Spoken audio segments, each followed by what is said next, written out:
Ramadan Mubarak, first of all. Welcome, everybody.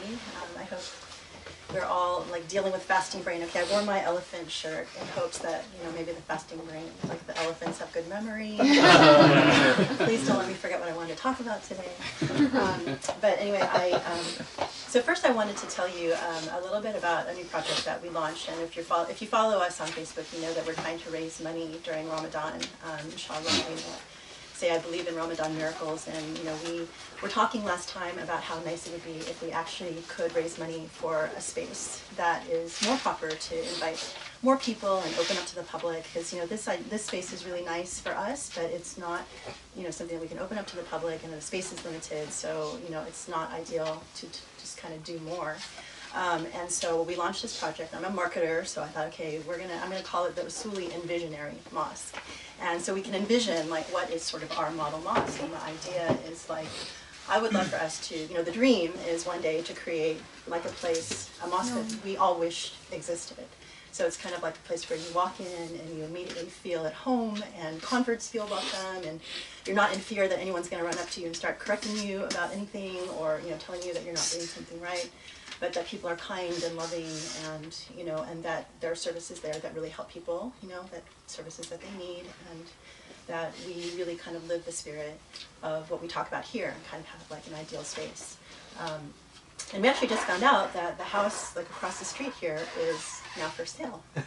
So if anyone has $1.385 million and would like to buy their place in heaven and buy a space for us, that would actually be a great place, because it would be close to the library and we could all gather there and pray and have halaqas and things like that. But anyway, it's a dream, and you know, we start by planting the seed and pray that maybe it'll grow into something one day. But so I reach out to you because I would love to see kind of, you know, a place where we determine what are like best practices for an American mosque. Like I've talked about this before, we don't have an ideal place. We don't have something that represents something that we're really proud of, that we can, you know, bring people who want to learn about our faith to and say, see, this is actually what we are, what we stand for, and this is beautiful Islam. So inshallah, one day. So, and it's easy if you want to donate. You know, Ramadan obviously is a wonderful time to donate to a cause you believe in, and it's easy to do that online at usuli.org and let people know. So inshallah, and pray that maybe will happen. And so I know that it's, you know, Ramadan is also hard because you look at the headlines, you look at the news, and you know it's a dark time for Muslims now, and it's there's so much bad news happening in the world.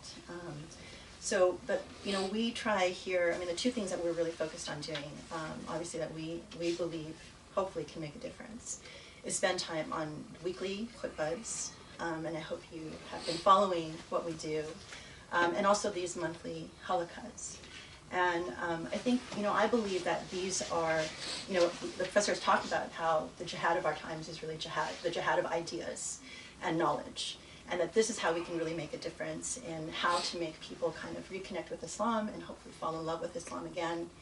And if you've been following what the professor has been talking about in the weekly khutbahs, you'll know that he minces no words. Like he really will, you know, call out Muslim governments, Muslim leadership, Muslims themselves, and spends a lot of time really, you know, taking a look at the state of the world, taking a pulse on life as a Muslim, you know, throughout, and kind of issuing us this report card of how we're doing vis-a-vis the moral and ethical message of the Quran.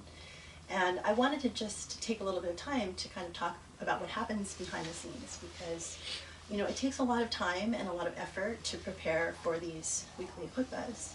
And I want, you know, people to kind of appreciate, like, how do these things come together? And like last time I talked a little bit about the artistry of a scholar and how, you know, you look at a library like this, and part of what makes a scholar is the sources and mastering the sources and understanding, like, you know, what scholars have said what and how to talk about what, and, you know, what you want to put together as, you know, sort of a presentation of what Islamic history or Islamic, you know, intellectual tradition has to say about anything. Well, the same thing happens for khutbahs, and I'm always amazed, like when I see the professor kind of retreat into his den. It usually starts, you know, a few days before the khutbah, and he starts thinking about, well, what should I talk about? And so it starts by kind of seeing, well, what's happening in the world? And we look at, or he looks at mainstream media, then looks at independent media, and sees what's happening. And then we have Arabic channels at home too, so he is watching the Arabic channels.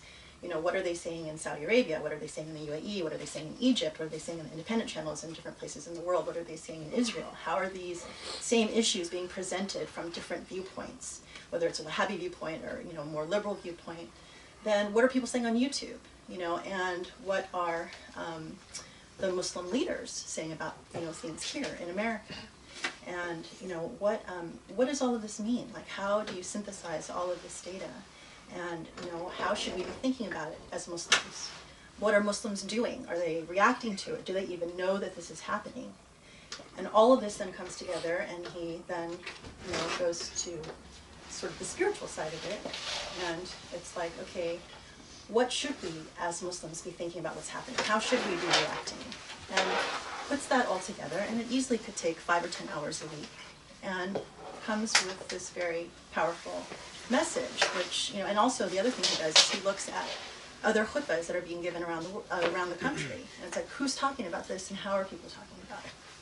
So I think from that you understand it's very special, and it takes a lot of investment and time that also isn't spent on scholarship.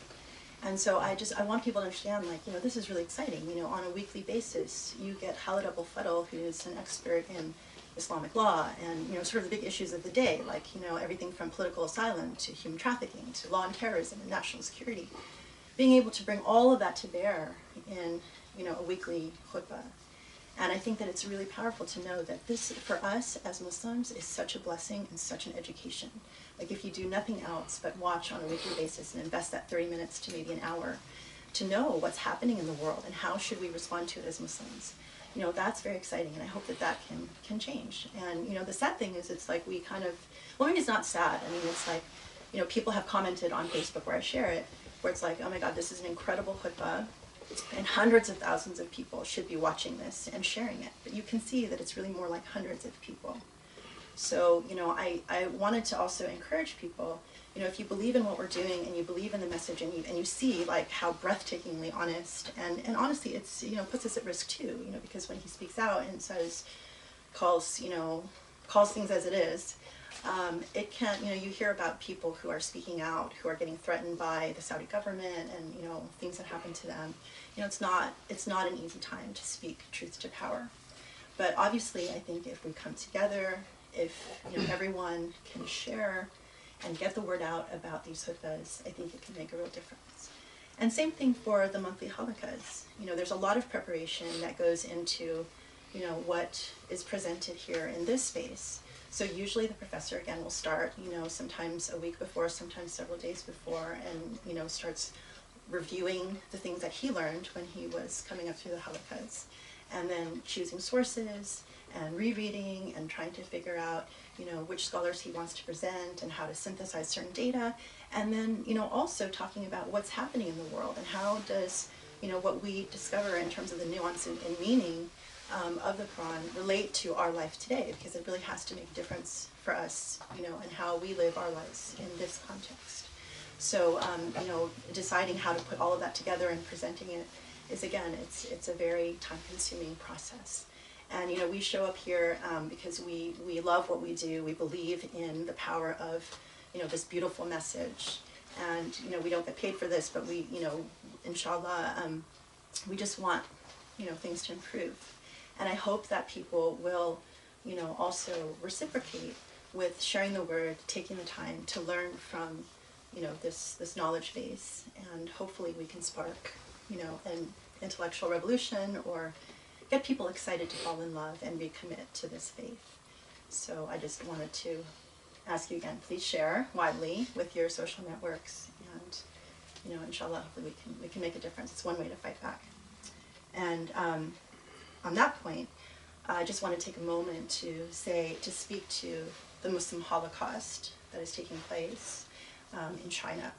And, you know, hopefully everyone is aware of the millions of Muslims that are getting imprisoned and tortured and incarcerated, and, you know, all the things, the horrible things that are happening in China. One small thing that we can do is there is a bill now that's going through called the Uyghur Human Rights Policy Act of 2019. And if you follow me on Facebook, I actually put on my homepage a place where you can get details about what's in that policy act and they're actually meeting on Monday in front of, I think, the Senate Foreign Relations Committee. But what we can do is, if you go to that link, you can look up, like, you know, who our representatives are, and you can call them or write them and let them know to please support this bill. And it basically calls out what's happening and says that we should take a stand against it. So that's very important. Okay, so lastly, what I want to talk about today, at the end of the last Halaqa, the professor actually said to me, you know, you've never really talked about why you fell in love with Islam, and what was it about it that made you really love Islam? We were talking a lot about love recently. And there was a story that he shared, or actually it was a tafsir, a portion of tafsir, that he shared like in the Q&A section. It was like way at the end. I think a lot of people had left and only the hardcore people were left. But there was something that he shared that really resonated with me and inspired me to kind of tell a little bit more about my story for whatever it's worth. So I wanted to just express, like, you know, I've talked about my conversion experience before.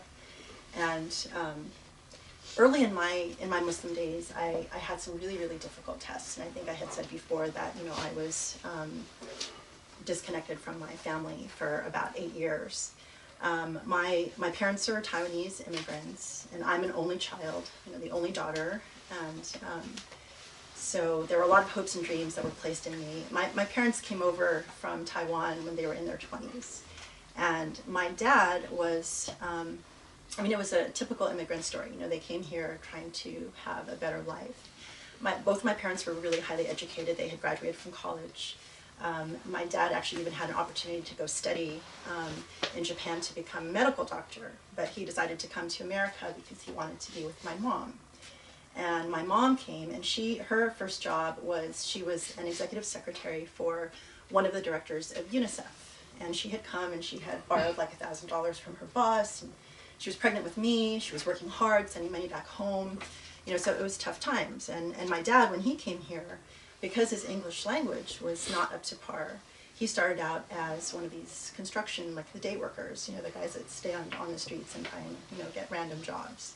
And sometimes they would take him and they would drive him to a job and they wouldn't bring him back. So he would be kind of stuck, and he'd call my mom and say, I don't really know where I am and I'm not sure how to get back. So, you know, obviously everyone, you know, a lot of families who come from, you know, immigrants know that there's a lot of struggle that comes here. And so, you know, there was a lot of hope and dream in me. And so my success would ultimately be their success. And this, of course, became an issue when I became interested in Islam, because definitely coming to America and me choosing to be Muslim was not part of the plan at all. So, you know, I was particularly close to my mom, as most daughters are growing up, and definitely, like, her validation and her approval was like tantamount to everything for me. It was like, you know, success and love and, you know, acceptance. And, you know, it was really important that, you know, I mean, as most kids are raised, you love what your parents love and you want what your parents want. And because my parents, you know, typically wanted, you know, for an immigrant family, you want material success and you want financial stability, good job, good education, you know, good spouse, kids, you know, the white picket fence. You know, I grew up in Palo Alto, you know, suburban California. That was very much the life that my parents envisioned for me. So they were really happy when I got accepted to Cornell. I was off to business school. I was on the right track. You know, great, she's going to get a good job and everything. And they didn't know that that's actually where I would start learning about Islam.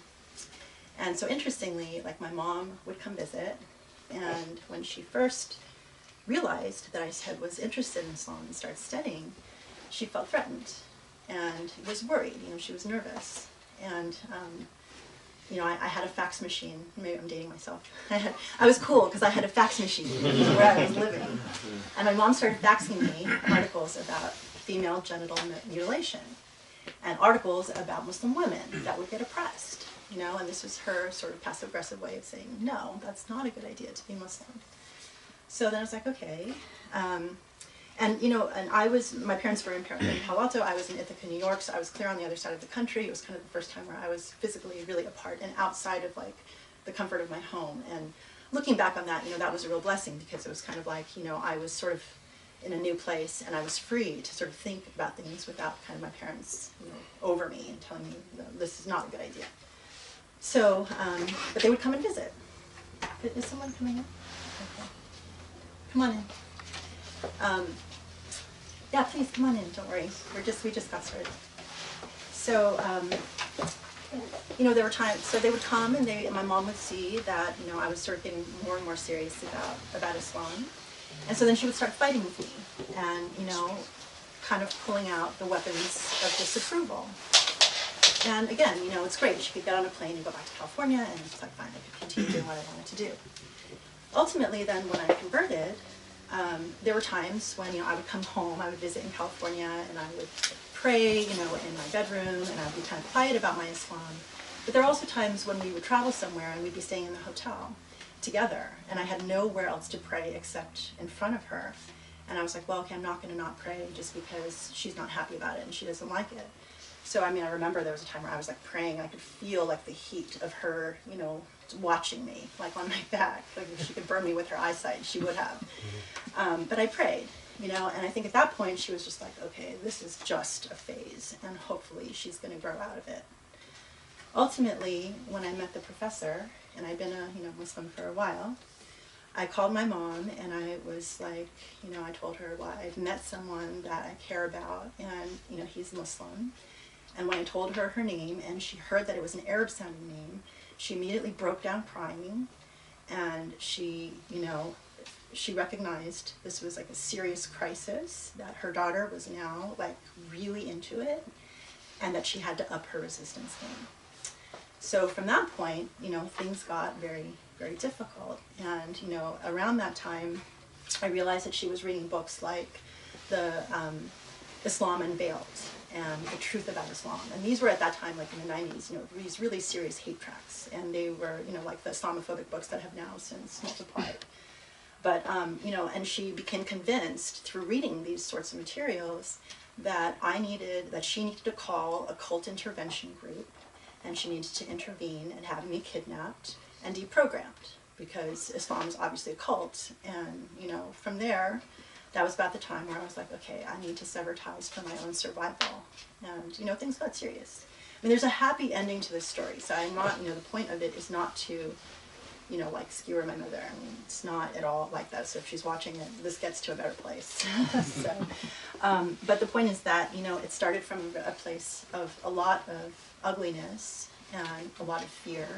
And, you know, it was very, it was one of the hardest, you know, tests I think I've ever endured. Because if you imagine, like, all of a sudden, you know, you are not talking to your family, no family members whatsoever. Because, you know, even at that time, she would use my cousins and, you know, other sort of distant family members to try and reach me and stuff like that. And things got really, really difficult.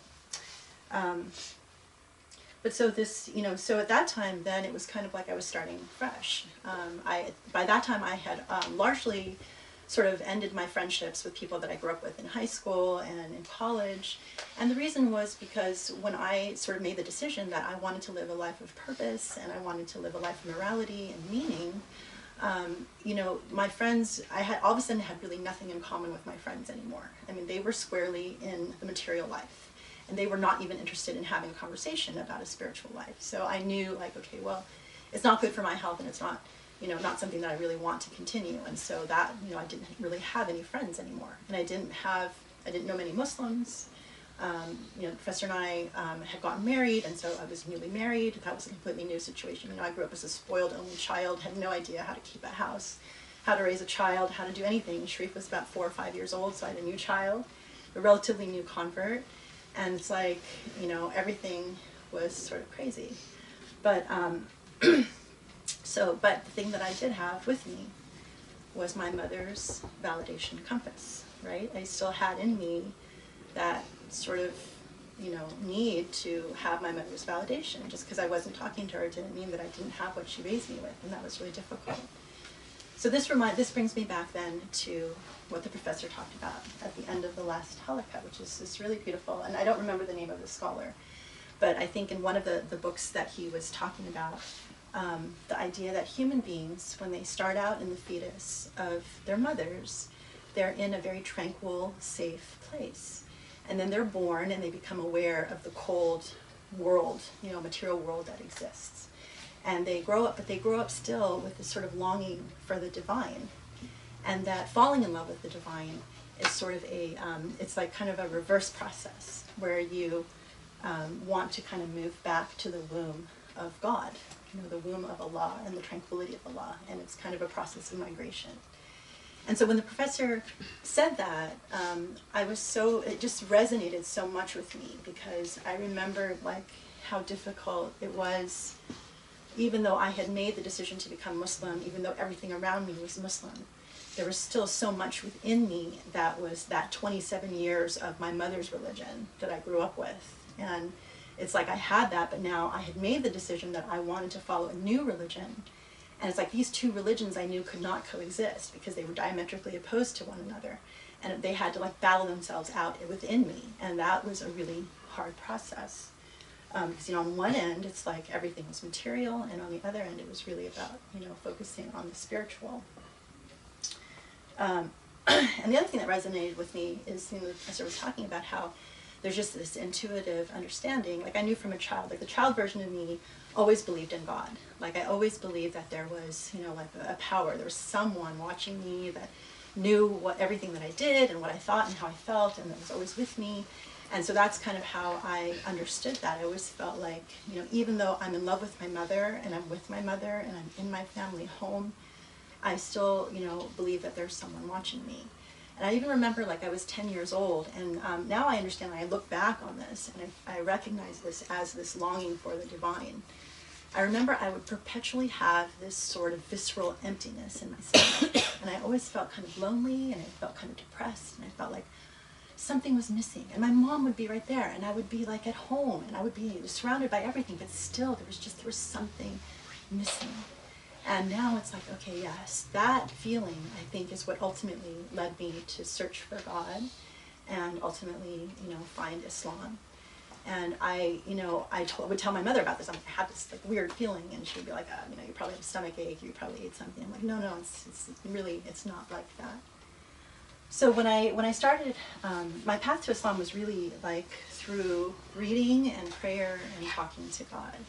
And quite frankly, the obstacle that I had to overcome to actually accept Islam was kind of overcoming all of these preconceived Islamophobic notions I had, which was kind of like all the negative stuff that I assumed or I had heard about Islam. But once I actually started reading about like the oneness of God and, like the values and the virtues of the faith, what really struck me more than anything was just the familiarity of it, and how so much of it, like, the idea of justice and equality and fairness and kindness and love and like being good to others, it was like so familiar. It was like everything that I associated with being a good person. And I read, things were logical and they made sense and nothing was foreign. It made me feel like I was coming home. And it was just, I can't really express anything other than to say, I felt, here I was an American girl, I grew up, in suburbs, and, everything about my life was material, but when I knew about Islam like that, I felt more at home with that than I felt in my family home. It was, it was like a home that my soul already knew and already recognized. So,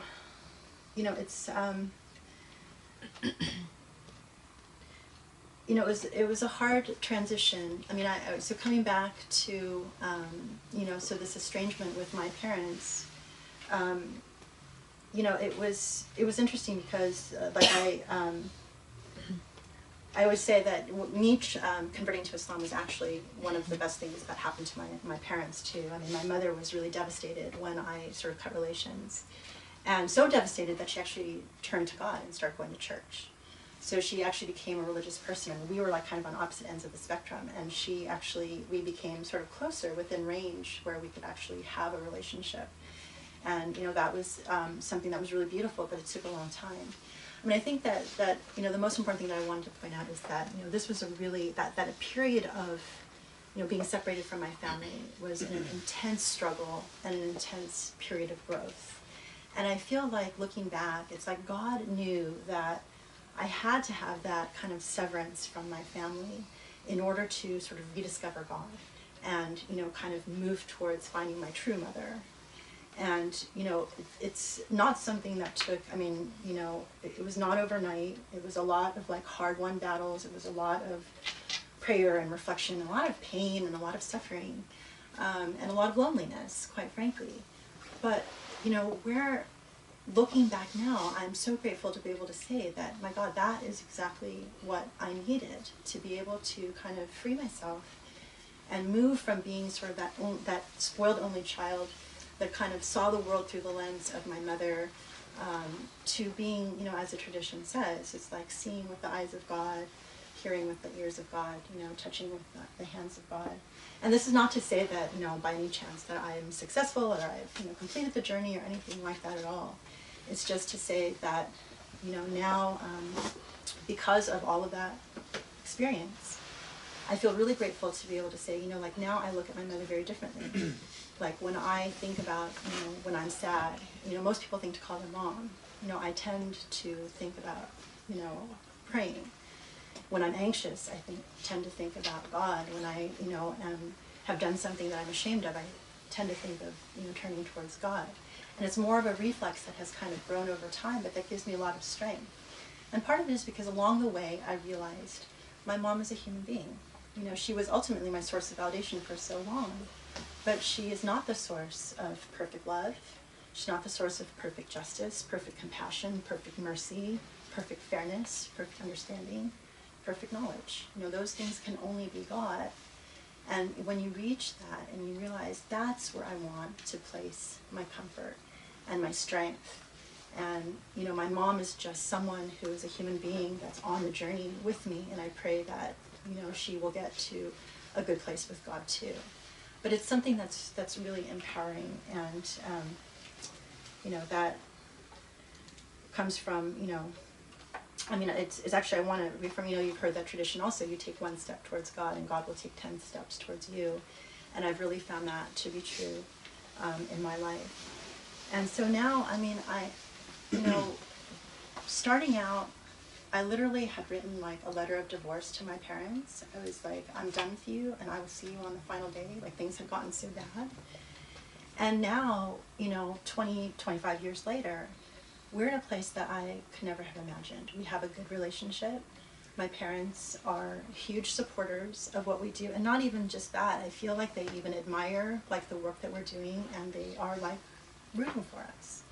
And my mom and my dad have, you know, changed. They've helped a lot of us, a lot of people, you know, and it's truly miraculous. Like as I was writing this and I was thinking about this last night, I started crying because you know, it occurred to me. It's like when you kind of process it all and you start thinking about the long way that you've come and how you can go from a place of darkness to a place of beauty.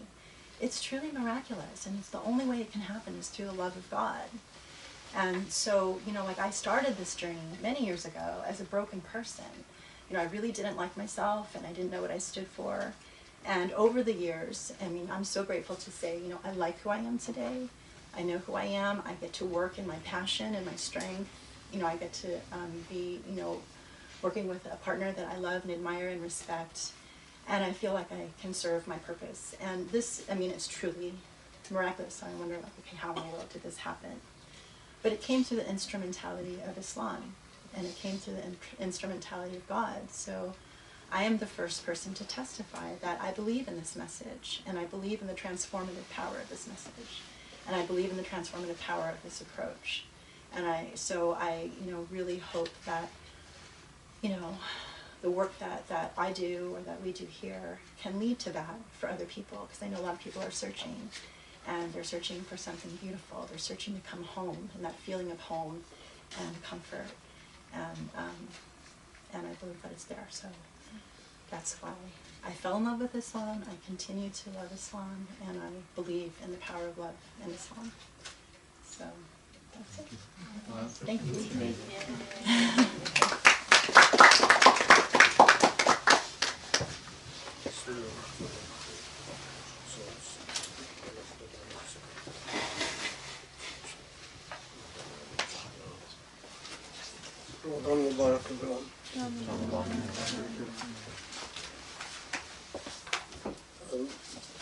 Inshallah, we will talk about Surah al Qadr today.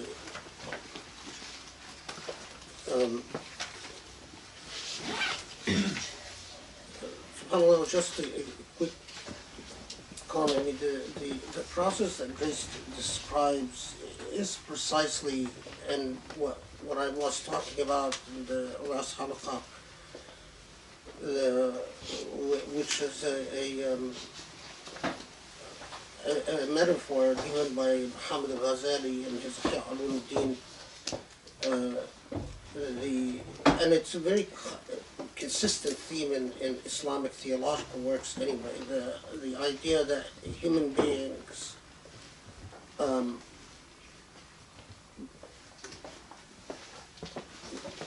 they emerge from oblivion to tranquility and comfort, and the tranquility and comfort that they experience in the womb, the journey of a human being is to come to the realization, the enlightened realization that the womb of God is more secure and more dependable and more lasting. And a lot of the imagery in the Quran dovetails and reinforces this. So when you are born, you intuitively, through your fitrah, you realize the act of separation, and the process of birth has its own trauma, but a baby cries and is comforted by being reminded of the womb of the mother through the embracement, being in his mother's embrace, and through the whole suckling process and breastfeeding process, which gives it sort of like taps into the memory of comfort and security and tranquility. And as children, we deal with the longing for that sense of security and tranquility by distraction. We play. And we play and we become distracted and we become happy. Now, as you grow up, some people never emerge from that phase, that childhood phase. As much as they grow up, they only know distraction through play. And the way that they deal with the anxiety of having been separated from the womb, they never go beyond that childhood stage of wanting to distract themselves from that sense of anxiety by basically pursuing playing. Now, the playing, of course, as we get older, it might take, instead of playing with whatever children play with, it might take the form of speedboats or dirt bikes or car racing, but it's still the same thing. You're still, fundamentally, your psychology is that you are distracting yourself from that journey by playing. Of course, and Ghazali and others have written at length about this, and Ibn Arabi has written mind-boggling flashes of insight about this. But there are loneliness is as intuitive and innate to human beings as the realization of the laws of causation. We human beings, when we're children, we might have fantasies that if we flap our wings, we're going to fly. Or that we can be like Batman, we can jump off a high building and land safely. When we're children, we have these fantasies and we can believe them. And when we're children, we also don't realize our mortality. We have a sense of being impregnable and immune, that we can't think, we can't visualize of death, we can't imagine death. As we grow up, we start learning the laws of causation, and they're innate in us. We start learning that if you flap your wings, you're not going to fly. And it's not an easy process. I mean, many of us become embittered by these realization, and we give up on the entire spiritual journey because we think that the laws of causation are so overwhelming and so suffocating. And instead of realizing that this is but a step towards in the spiritual journey, نخلد في الأرض, as the Quran describes it, that we become as if bound to earthly things, never getting beyond the laws of the material world. Now, Ibn Arabi says, and I'm just picking Ibn Arabi because he's the most, I mean, Grace was mentioning that I often go refresh my memory about so many different things, not just about the surah I'm going to discuss, but situations where I saw the particular surah that we're going to talk about cited, because it's not just a tafsir, but it's the role of a Quranic surah in the emergence of Islamic discourses and in the unfolding of Islamic discourses in history. And then you have to make the very hard choice of what to choose to present, because you're dealing with a very extensive tradition. I mean, a tradition that, if you just take the first 1,000 years, and a tradition within many schools of thought, from the most literal and legalistic to the most metaphorical and spiritualistic in orientation. And so the choice of what to present is a very serious responsibility. Your ultimate judge is Allah, but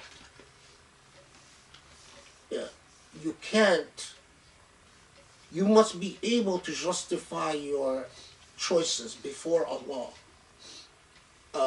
because you are responsible for that.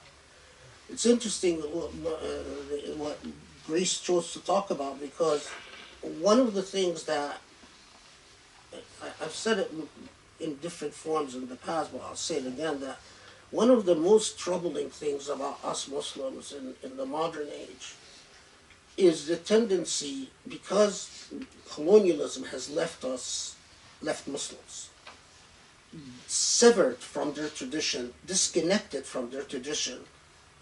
The problem was further augmented when colonialism have taught us to look down upon our language and our grammar and our native languages in general. And, you know, we see culminating in things like when Turkey changed the Arabic script to the Latin script and things like that. Because of that severing, then the choice to present whatever you present, if done, if ultimately what your standard is your whim, that's a very serious sin before Allah. That's a very, you know, every choice you make, you are responsible. You're going to answer for it before Allah.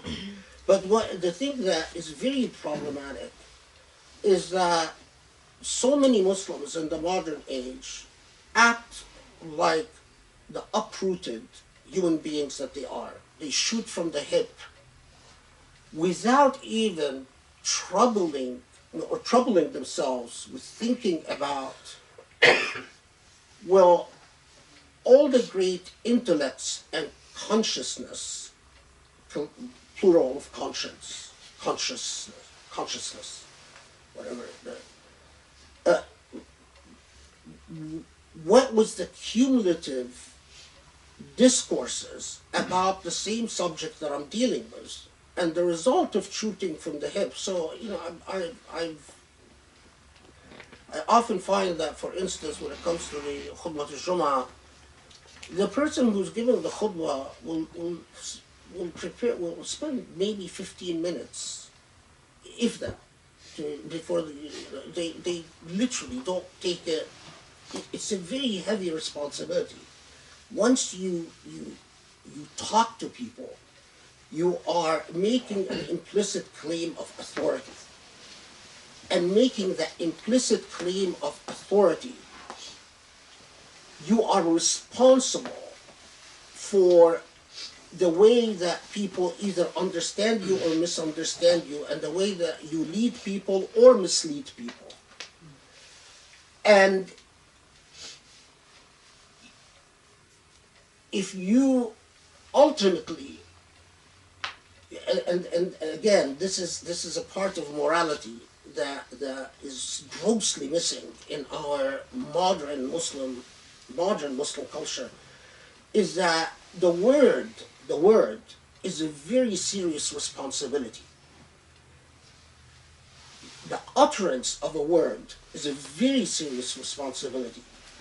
And if ultimately you are found before Allah to have been negligent or derelict in your duties and responsibilities towards speech, towards the word, that you have not done your due diligence before speaking and saying what you said, the responsibility is astounding.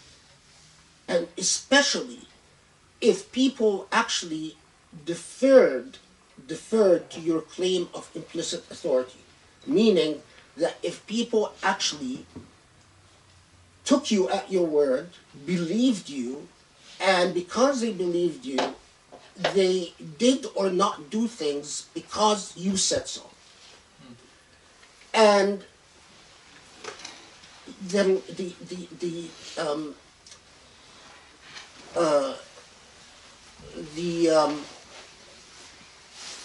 nonchalant attitude of so many Muslims that stand at podiums giving khutbahs, or that jump on the net and start spewing out stuff.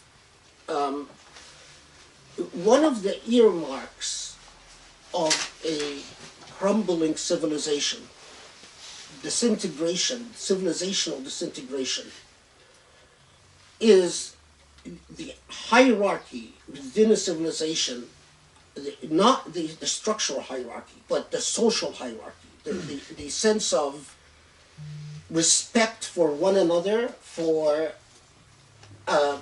fields of specialization and expertise crumbles.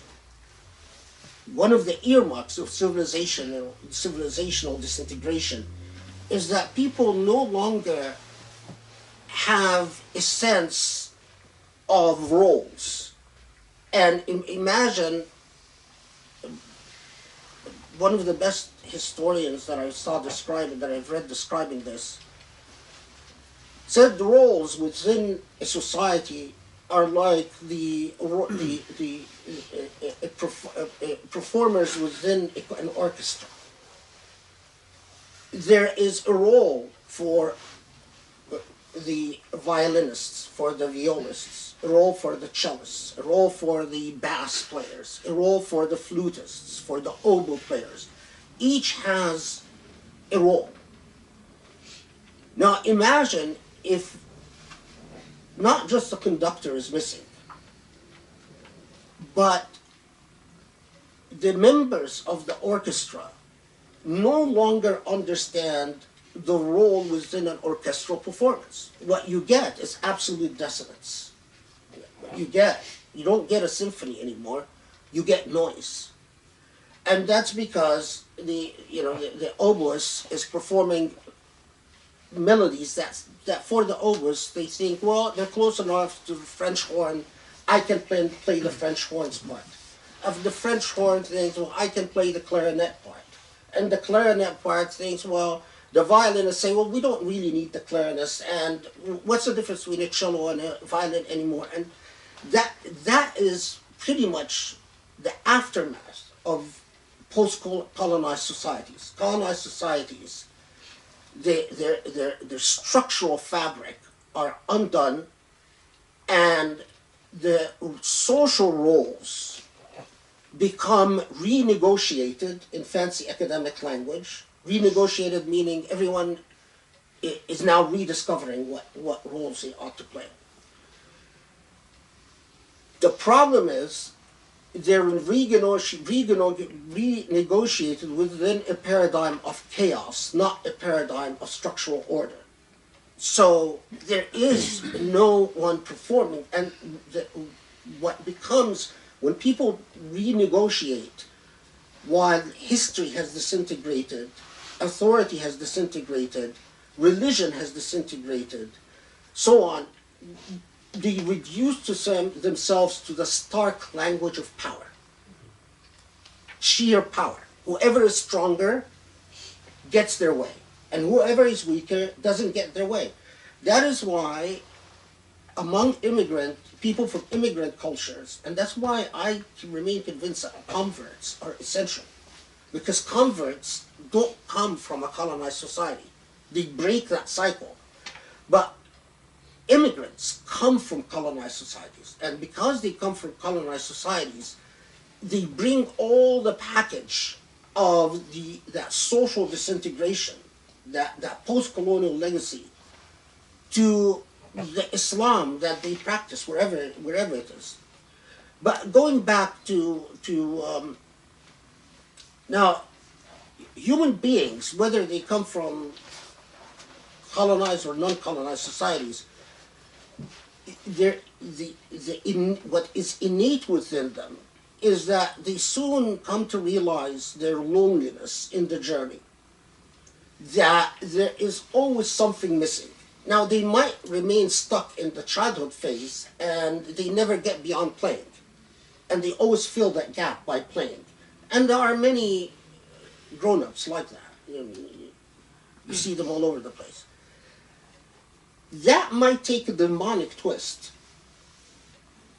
And a demonic twist in our language means that they try to fill that gap through transgression upon the rights of others, through sadist tendencies, the enjoyment of hurting others and feeling power over others because of that sense of longing and loneliness, or through addiction to sex or drugs or alcohol. It's still the same gap, it's still the same longing. The vast majority of human beings feel that longing, and they continue to try to fill it up with material acquisitions. They buy things. And they buy things because everything that they buy gives them the false illusion that their loneliness will end with the new acquisitions. The new car is going to make me feel great. The new house is going to make me feel great. The new couch is going to make me feel great. Whatever it is that you're buying. And it lasts for a bit, and it quickly goes away. And the same loneliness and the same longing comes back. It is those who come to the realization that their journey has one, and this is the point of view of the believer, of the mu'min, is that there is only one healthy conclusion to this journey, And that is not to return to the womb of your mother or the womb of your parents, but to go to the womb of Allah. That's your maker. That's the source. That's the end of your loneliness. Jilani says that there are human beings ultimately in their journey break into two groups, and there's no third. Those who realize that their companion throughout their earthly life is Allah, and those who don't realize. And those who don't realize will always long for a companionship that could be, a spouse, could be many different partners, could be material possessions, could be whatever it is, possibly a hobby, music, whatever distraction. But the mu'min, the point of view of a believer, is that there is only one true repose to your journey, and that's your maker. That we come with an ownership tag. We're not born, although we might feel uprooted and we might feel that we are not rooted in anything, but indeed we are born with the owner waiting for us. The owner, who's the maker, which is God.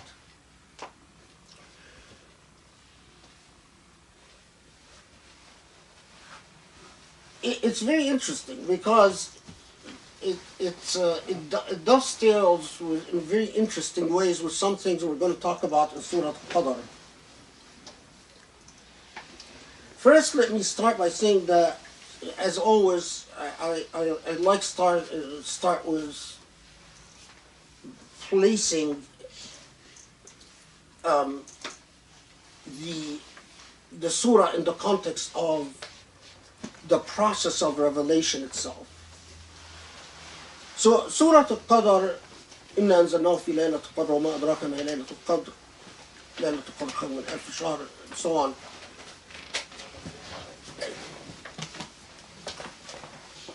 Most agree that the surah was revealed in Mecca, that it's a Meccan surah.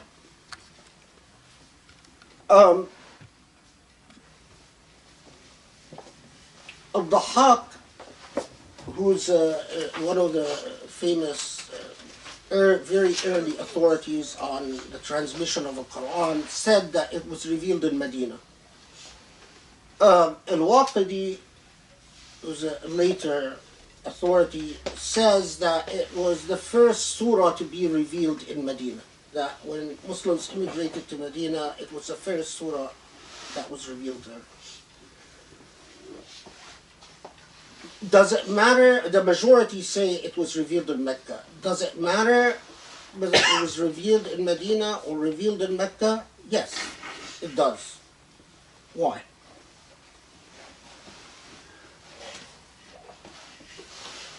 All the revelation, all the Meccan revelation, build the moral structure of a human being. The role of the Meccan revelation was to form the consciousness of the believer. The Medinian period will be the project for a working society and polity. It is ultimately the fruit of what came to the fore during the Meccan period.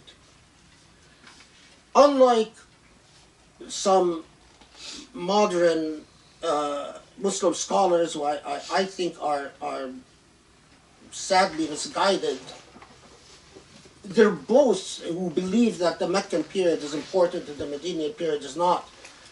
I think that transgresses upon the sanctity of the Quran itself. No, both are equally important. But we have to understand that the Meccan period builds your moral structure. and the Medinian period deals with how that moral structure is to be applied within a social context and within a political context. And the rules for formation are different than the rules for application. I'm not, we take things in steps, and inshallah, if you're with us, and if I'm with you on this earth long enough, we might get to the rules, to the rules of application. But to deal with the rules of application before you deal with the rules of formation is disastrous. Because where is the impulse for a moral human being, an ethical human being come from?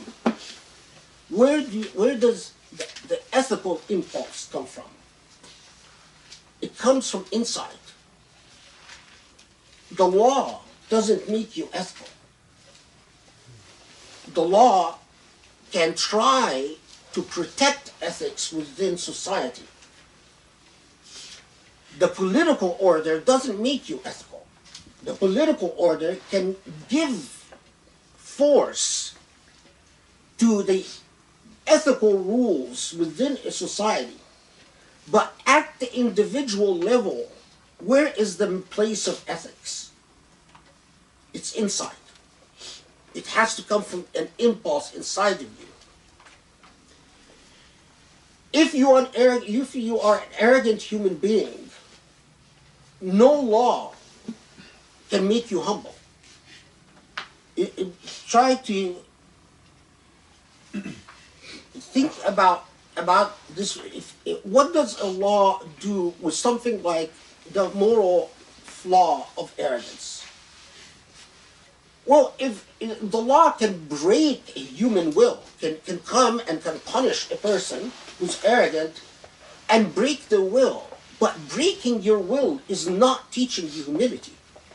Humility is an internal ethical impulse. The same thing with truth, being a truthful human being.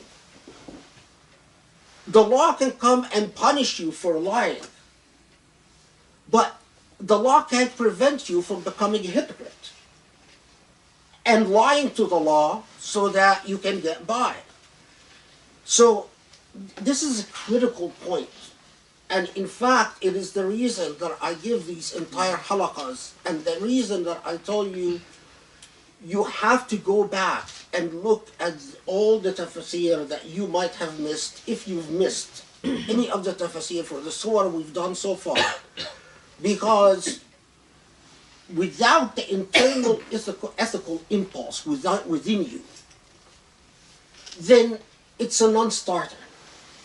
Then we go nowhere from here. Not that, I have aspirations to start anything social or political or anything like that, but I do have the aspiration to set out the methodology for the Islamic Quranic vision, or at least to teach it, and to teach it within the range of different interpretive frameworks and schools of thought, within an acceptable range. In other words, I leave the outliers aside and focus on the mainstream. So the ethical impulse is critical, and it's within you. And it has to come from the mu'taqad, or your system of belief, your system of conviction itself. So, again, as has pointed, Ghazali in Ihya Ulumuddin does this beautifully, but if you even want to read, or in his Fada'ih al-Bataniyah, which is a text that is not read enough by contemporary Muslims, says, in fact, the big risk is that while we do not believe someone who says, I believe but does not act, In other words, if your belief doesn't change your behavior, then you are suspect in Allah's eyes. The risk is always there that you as a human being, not you as you, but you as a human being, would fall into the fallacy of believing that just because you act, it means that you believe. Think about that for a second. So in Islam, Islam insists on al-mu'taqad wal-amal, on belief and action. In Islam, we say that if you say you believe, but it doesn't affect what you do, then you're a hypocrite. And Allah tells us repeatedly in the Quran that kabura maqtan, it is most hated to Allah that you do not do what you say, or do not do what you believe. And that is also why we insist on something like prayer. We say, if you say you believe, then Allah said you have to pray 5 times a day, or 5 prayers a day. If you don't do it, then your belief is suspect as hypocrisy. Then you are lying to Allah and lying to yourself. But the risk is that people would start thinking that just because they do, that means they believe. So just because you pray, it means that in fact your belief is where it should be. While we insist on both, one doesn't mean the other. And in fact, and that is why the heavy insistence on Islam throughout Islamic theology, that if you do something, the famous hadith from the Prophet ﷺ, that whoever does something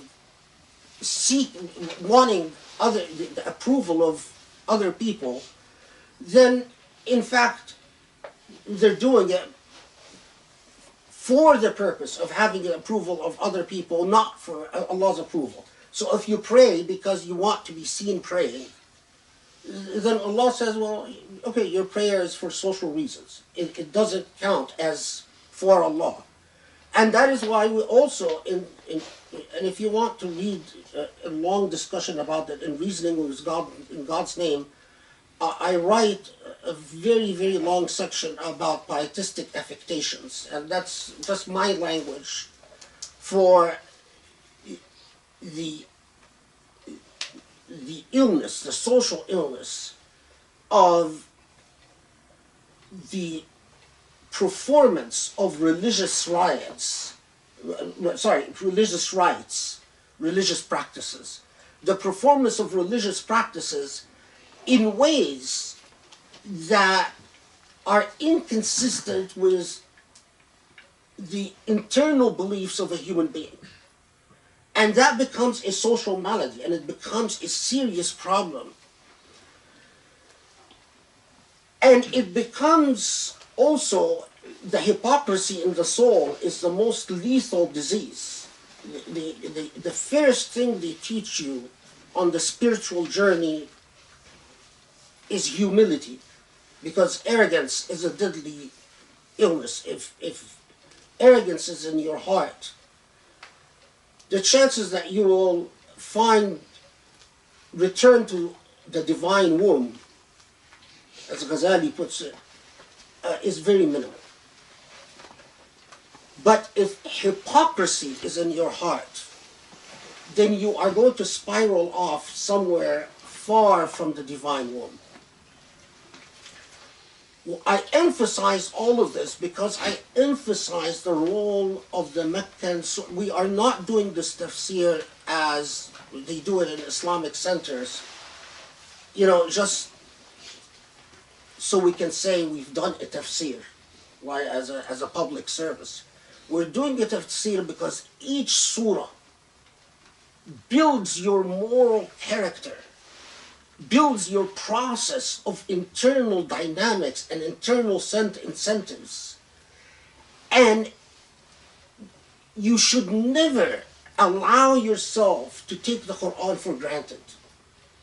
Each revelation from Allah is there for a complete purpose. It is there to help build your moral insight. So Surah Al Qadr, I believe it was a Meccan revelation because it belongs to the set of surah that we classify as consciousness forming. Now, I'm sure all of you memorize Surah Al Qadr. It's very simple. We teach it to our children. Our children memorize it. They recite it in prayer. But it is one of the most important surah of the Quran. And, you know, I know you're fasting. I know you're tired. But I need you to dig deep and bring in your energy to the forefront, because you know it's ألقي عليكم قولا ثقيلا. I'm going to lay on you some heavy stuff.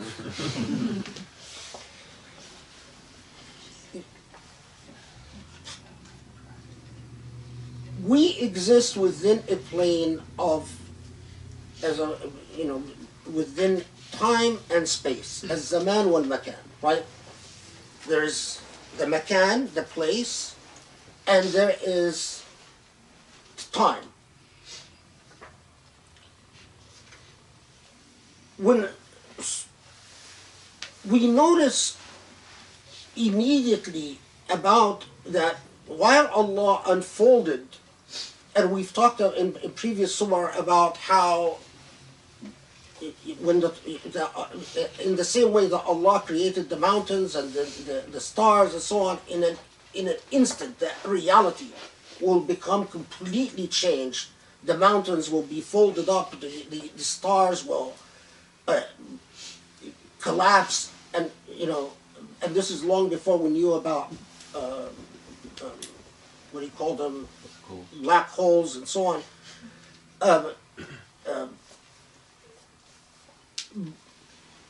However, we notice immediately that within the Quranic revelation, while Allah has given us space and time on this earth to traverse in and to seek our purpose, our mission, to discharge the covenant that we have with the divine,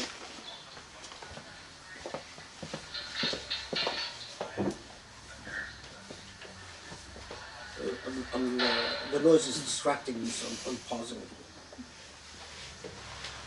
Is this what time is it? 6:15. 6:15. Okay. So I have a little bit of time. There is space and time within our creation. There is both space and time that enter within the realm of exceptions from Allah, that belong more, that are connected to the world of ghaib rather than the world of hudur, to the world of the unseen and unknown rather than the seen and experienced world. So alam al-ghayb wa alam al-shahada.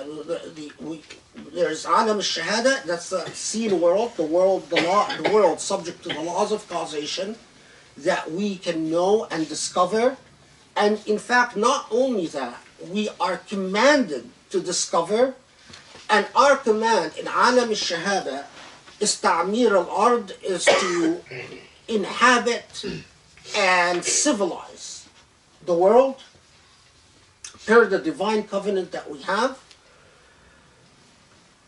But there's also the world that we believe in that is not subject to the laws of causation and that is subject to the divine exception. And that's the unseen world, the world that we go to after our death. The world that you will experience inevitably, either to your joy or to your great sorrow at the moment of death.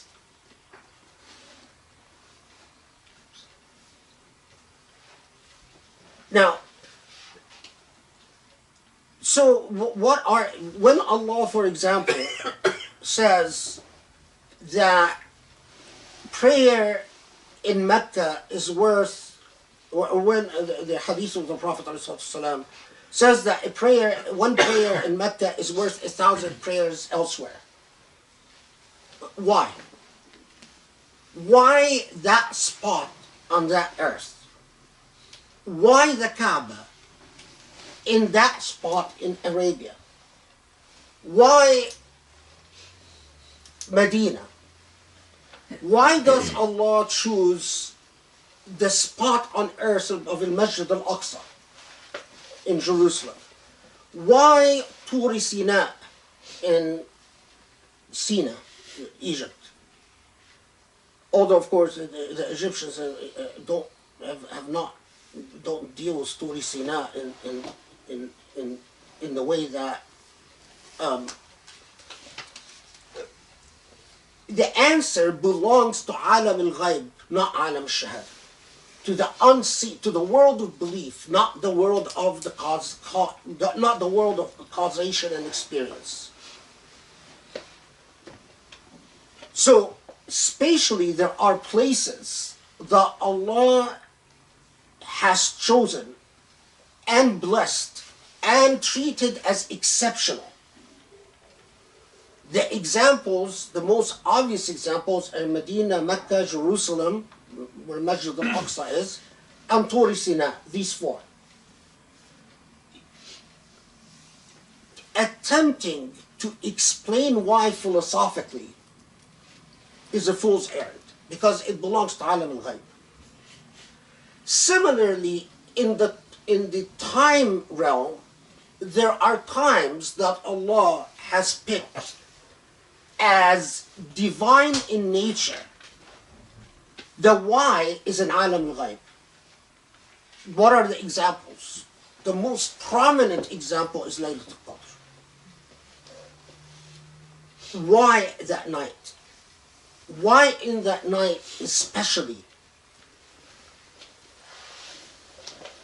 Why are certain months hurum?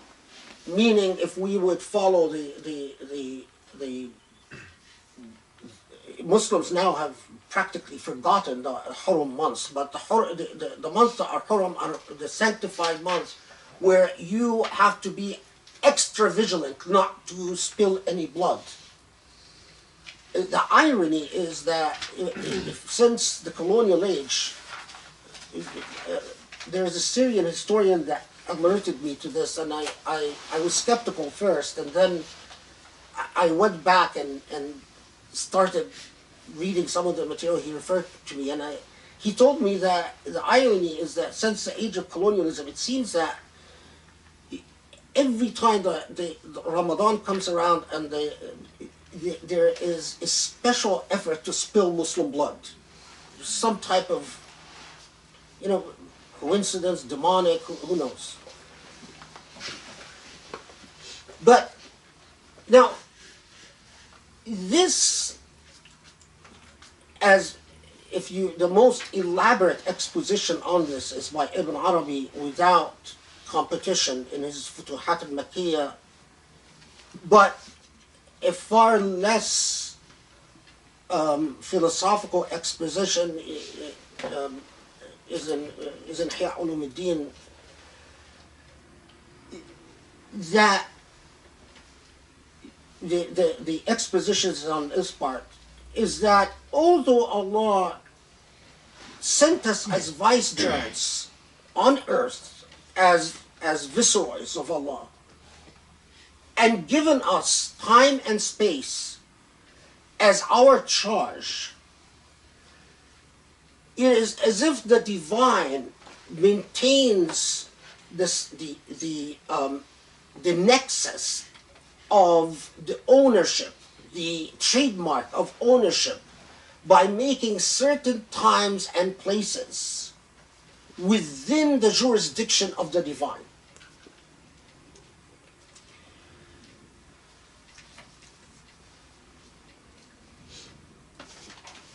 If I would greatly simplify what Ibn Arabi has a long exposition on, I would say that it is as if Allah says, I put you in the space and time, however, I will deputize you in space and time which will come to an end in the final day. All of it, all that reality will be materially changed. And that is why in my school of thought, it is a fallacy to try to understand heaven and hell within the laws of material causation that we experience in this life. The change will, the same God who created the laws of causation that relies on hydrogen atoms in this plane can completely alter this reality to something completely not experienced. But it is as if Allah comes and says, within this space and this time that I give you the ability to fast track your relationship to the divine. Which is fascinating. I mean, Ibn Arabi in his Futuhat al-Makkiyah, in our modern language, it is as if Allah gives you the possibility of shortcuts. Ibn Arabi insists that if you fully embrace the shortcut, you will even come to understand why Allah chose certain spots on earth and certain times. Because Ibn Arabi in his Futuhat has a long discussion on this. Ghazali, who came before Ibn Arabi, says that it is not possible to understand why these locations and why these times, because they are part of Alam al-Ghayb. I have not taken a position on this. I tend to agree with Ghazali on this more than Ibn Arabi, maybe partly because I don't fully understand Ibn Arabi when he gives his explanation of why these particular spaces and time. Sometimes I feel he is above my intellect. I simply don't have the intellectual capacity to understand what he's saying. Or maybe the spiritual capacity, maybe both. But I can only agree with what I understand, what I comprehend.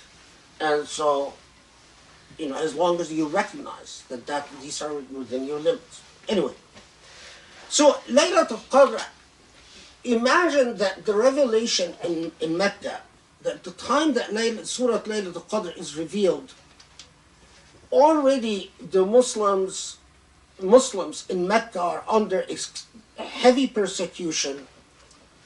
Already the Prophet ﷺ was severely ridiculed by the Meccans when the revelation about Isra wal Mi'raj came, the ascension to heaven.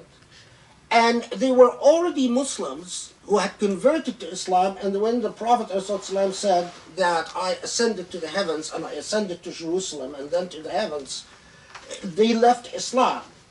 So the revelation of Surah Al-Qadr, which was not known to the Arabs, Ramadan was known to the Arabs, by the way, the month of Ramadan, not necessarily the way Muslims fast, but the month, the idea of a month of fasting is a very old idea in Mediterranean traditions generally.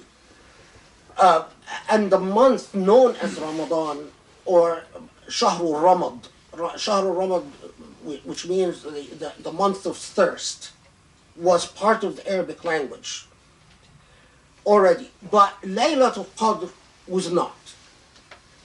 And it was in itself another theological test to the followers of the Prophet ﷺ, because you are talking about a night in which, a blessed night in which the angels descend to earth, and a truly blessed night.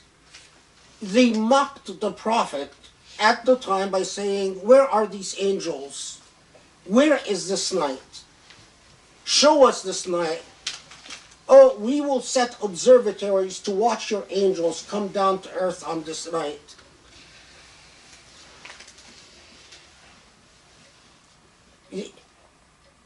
This fascinates me, because it is as if the moral molding, the molding of moral character of the early Muslims, who are going to then progress to the Medinian period, was formed through a set of trials and tribulations that are truly tough.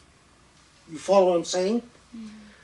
And part of it is that you are asked to come to terms with your belief in the unseen, in the ghaib, and in what was unknown within the tradition of Arabs. So as can, when Surah al Qadr is revealed, not only the mockery of the kuffar, but again, it was a further test to a Muslim, to Muslim believers who were already besieged and under some say that it was revealed after the Meccan boycott, where all the Meccans would not do any business or buy or sell anything to Muslims, and Muslims started starving to death in Mecca. Some say it was revealed before that. I'm not sure, but it really doesn't matter, because it was revealed within that period of heavy persecutions of Muslims, further testing the mettle of Muslim belief, your conviction as a Muslim. Okay, Amanda, can you just read through the surah in English, just through the whole thing? Yeah. In the name of God, the Lord of mercy, the giver of mercy. We send it down on the night of glory. What will explain to you what the night of glory is? The night of glory is better than 1,000 months. On that night, the angels and the Spirit descend again and again with their Lord's permission on every task. Peace it is until the rising of the dawn. Okay. So, one, I forgot to mention one other introductory note. Part of the theological kalami debates, disputational debates between Muslims and Jews, is that Jews believe that God had a covenant with human beings, gave human beings earth, picked the chosen people that would lead humanity, which was the Jewish people, and depending on whether you're looking at old Jewish theology or modern Jewish, let's go. The medieval theology, Jews insisted that God deputized human beings where human beings owned earth and material existence, and God, for the most part, stepped out of the process. So that we said, here, now it's your responsibility, I'm not involved. You're the bosses now. Muslims insisted that that's not the case, that Allah continued to be the owner and intimately involved in the world of Shahada and the world of Ghaib. And I just remember this point, because we'll come back to it in some of the reports about occasions for revelations about Surah al Qadr. Just keep it in mind. We'll come back to it. Okay, so first, inna anzalnahu.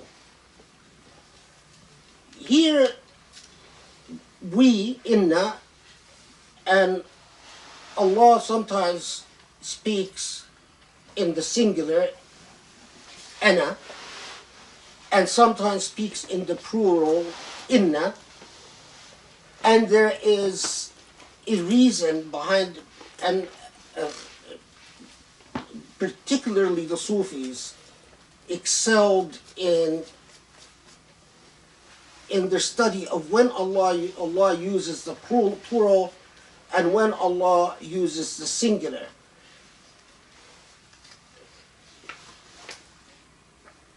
Just keep that there is that distinction, and there is a reason behind it. I don't want to get into it because then it will take us a very long time. Inna, God, says, Inna anzalnahu. There is a damir ghaib here, which means that it's referring to something that is not mentioned explicitly. We sent it down. Inna anzalnahu.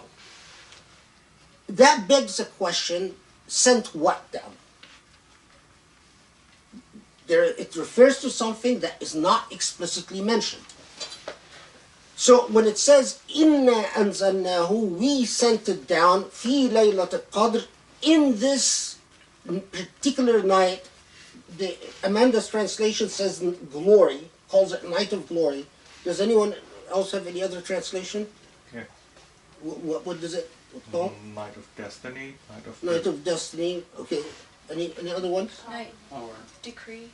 Night of power, night of decree. It's interesting because all of these translations are correct, and none of them are complete, which is quite fascinating because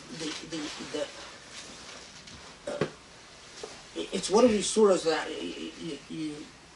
that if you absorb, it elevates you. It can gives you it's a power within itself. Few Muslims realize the power of the surah, the energy that it has in our modern language, the way that it elevates and breaks even the boundaries of dimensions. But so inna anzalnahu, we sent it in that night of Qadr, and we'll get to the word Qadr. Sent what? Of course, the Ahlul Tafsir, the Quranic commentators talked about this at length, and they broke down into schools of thought. The majority, and I verified this again, and I do think it is the majority says that it is referring to the Quranic revelation. It's as if it's saying, Inna anzalna Quran, we sent the Quran on that night. A respectable school of thought, in my view a minority, but still a substantial school of thought, says no, it's not referring to the Quran, it's referring to Gabriel specifically. We sent Gabriel on the night of power. Another school, much smaller than the earlier two, says that it's referring to the angels of revelation and destiny. Referred to as Rusul al-Jabr, the angels that different angels have different charges. There are angels of their birth, there are angels of death, there are angels of that affect destiny, there are angels that affect natural occurrences like natural disasters, and that the majority in the modern age, most Muslims learn that it's referring to the revelation of the Quran, which I agree with. And that's the majority. Now, within those who say that it's referring to the revelation of the Quran,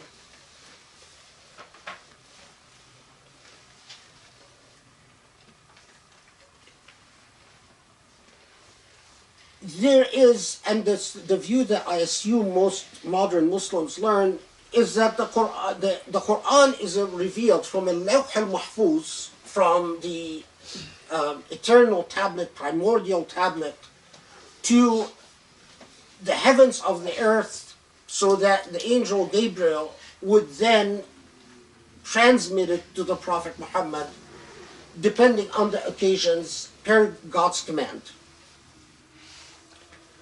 What is less known among modern Muslims is that this was not a unanimous view, and not the you can't even call it the predominant view, but rather that became sort of a predominant view within the modern age, but that many, I can't tell whether it's a majority or not a majority, that says, no, it's the beginning of the Quranic revelation, and not necessarily that when we talk about the Quran being taken from Allah al-Mahfuz, the eternal tablet, to the heavens of the earth, we are talking about the world of ghaib, the world of unknown.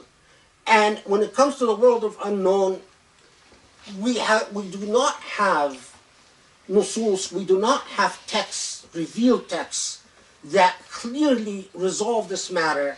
But what we do know is that the Quranic revelation starts in a special night. This ties into, and again, I mentioned this because as educated Muslims, you should be aware of different things, although you don't necessarily delve deeply into them.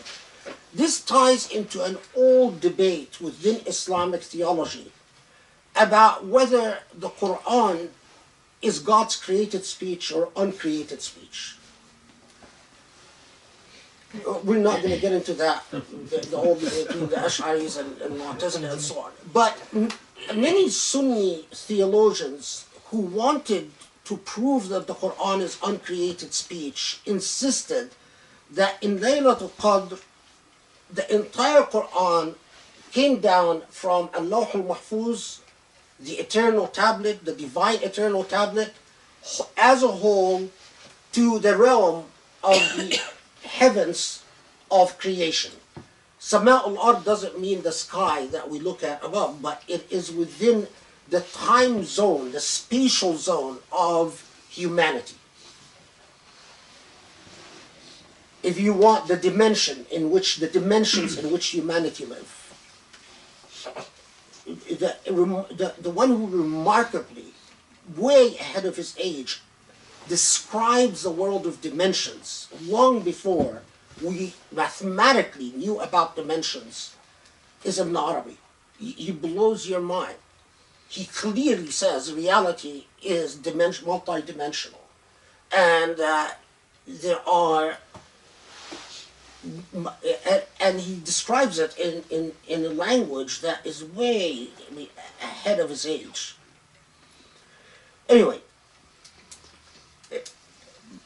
but so those who were not keen on proving the uncreatedness of the Quran, or didn't think that Surah al Qadr is where you should fight this battle, said it's referring to the Quranic revelation, the beginning of the Quranic revelation, and that whether the Quran was revealed in whole, in total, as a single body of speech, from the Lawh al-Mahfuz to the dimensions in which human beings live, is in alam al-ghaib, and we shouldn't speculate about that, so they left it alone. Now remember, that those are, if you don't get into this problem, if you believe that when Laylat al Qadr says, Inna anzalnahu, it's not referring to the Quran, it's referring to angels or Gabriel. But if you're saying it's referring to the Quran, then you break into these two schools of thought. So if I had a blackboard, I would create a little chart, school 1, school 2, school 2 then divides into 2 further schools, and so on. Am I losing you? No. What time is it? 6:41. An hour and 10 minutes. Okay. Al-Qadr. Now, you notice in the translations immediately that even when you try to just simply translate, we struggle with it. Is it the night of glory, the night of decree, the night of Destiny. power, destiny? Because Qadr al-Shay, the Arabic itself, Qadr al-Shay is its value, its worth. So when you want to say, I valued something, you say قدرت الشيء, meaning I gave it its true value. قدر الإنسان is the worthiness of a person. So if you say to someone أعطني قدري, not قدري, if you say أعطني قدري, that means give me what is my destiny, which wouldn't make sense, because how can someone give you your destiny unless you're asking someone to kill you? You know, so أعطني قدري means execute me, which does occur in pre-Islamic poetry in that sense.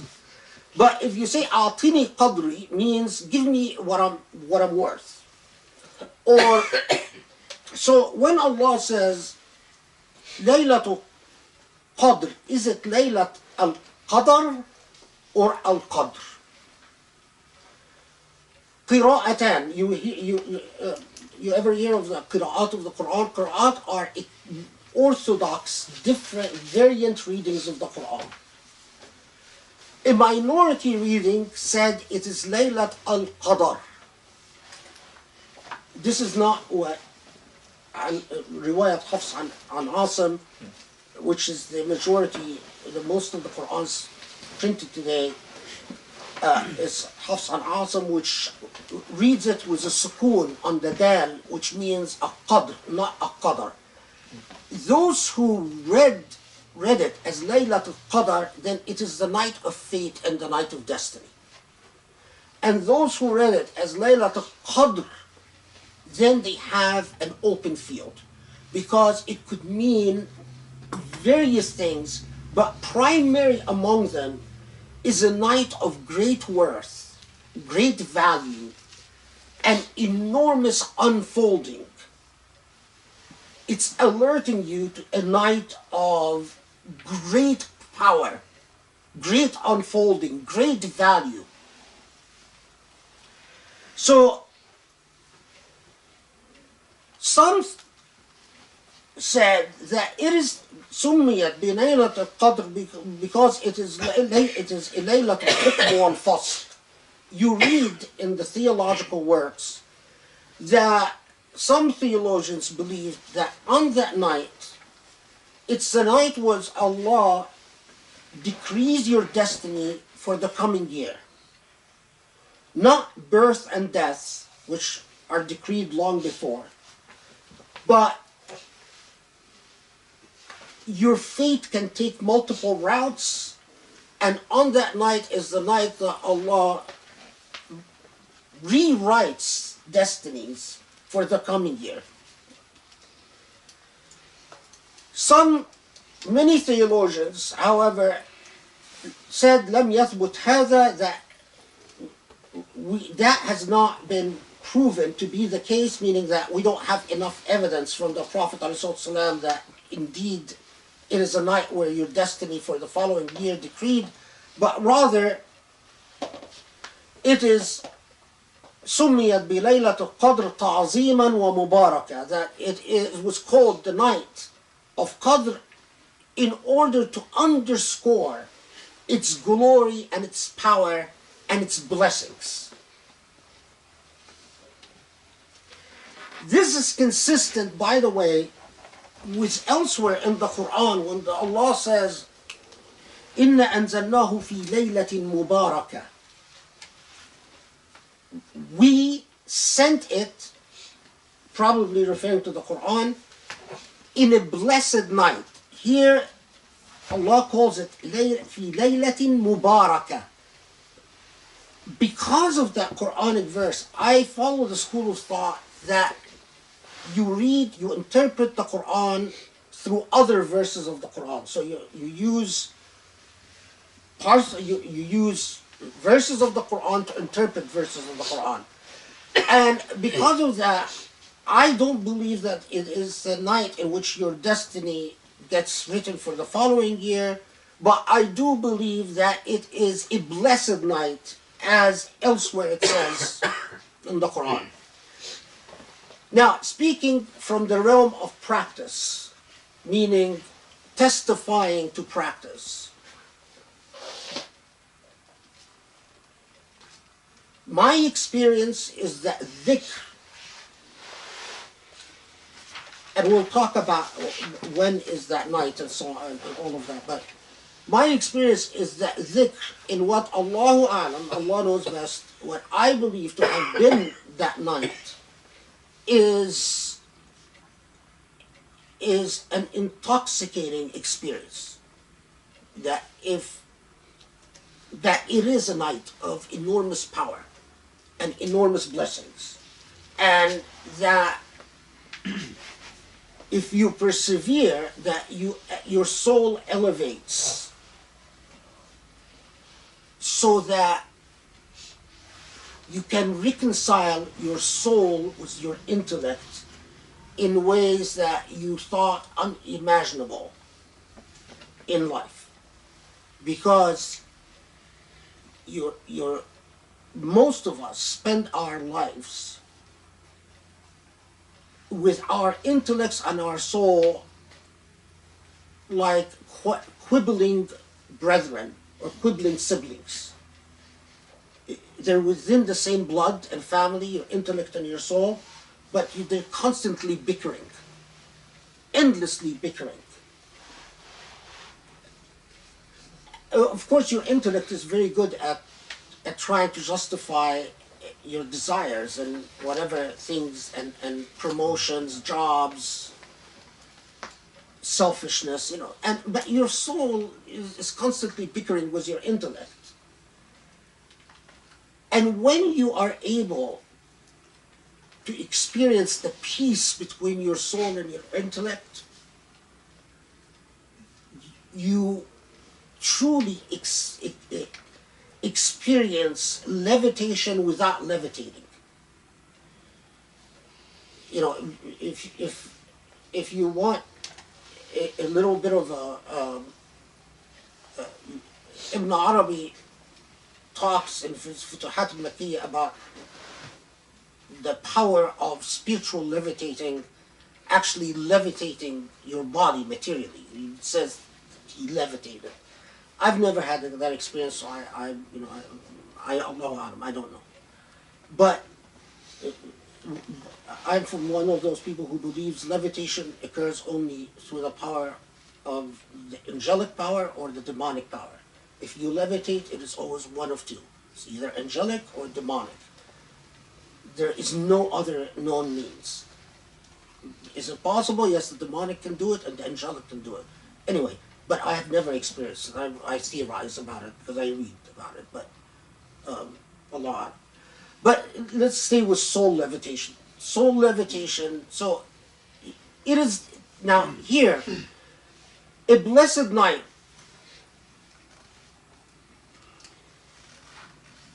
Now, here we come to what and if you're reading theological works, they call it latifa min al-lata'if, meaning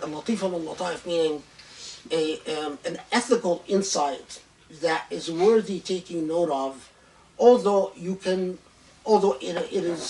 is left out of most books of tafsir.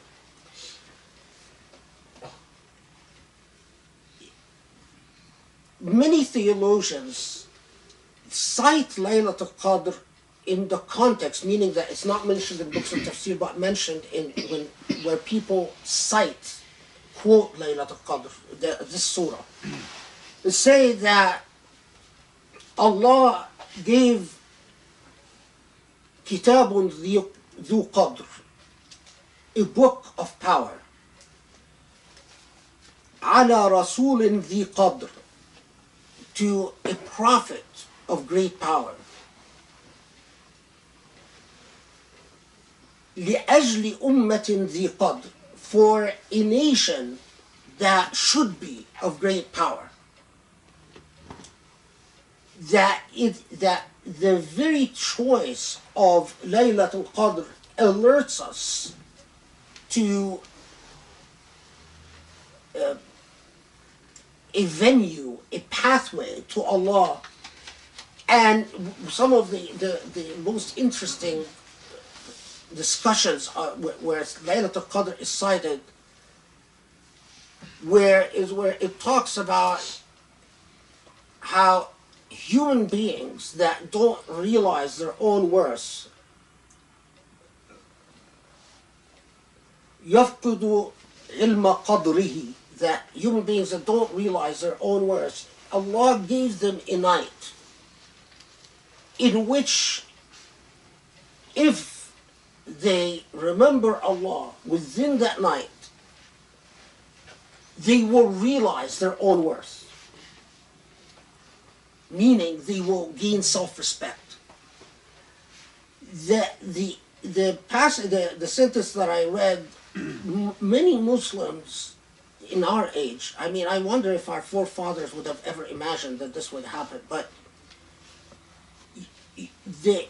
you are a complete Muslim if you realize the great honor and the great power that lies in your book, in your kitab, in your Rasul, in your Prophet, and in your ummah, in your people, in your nation.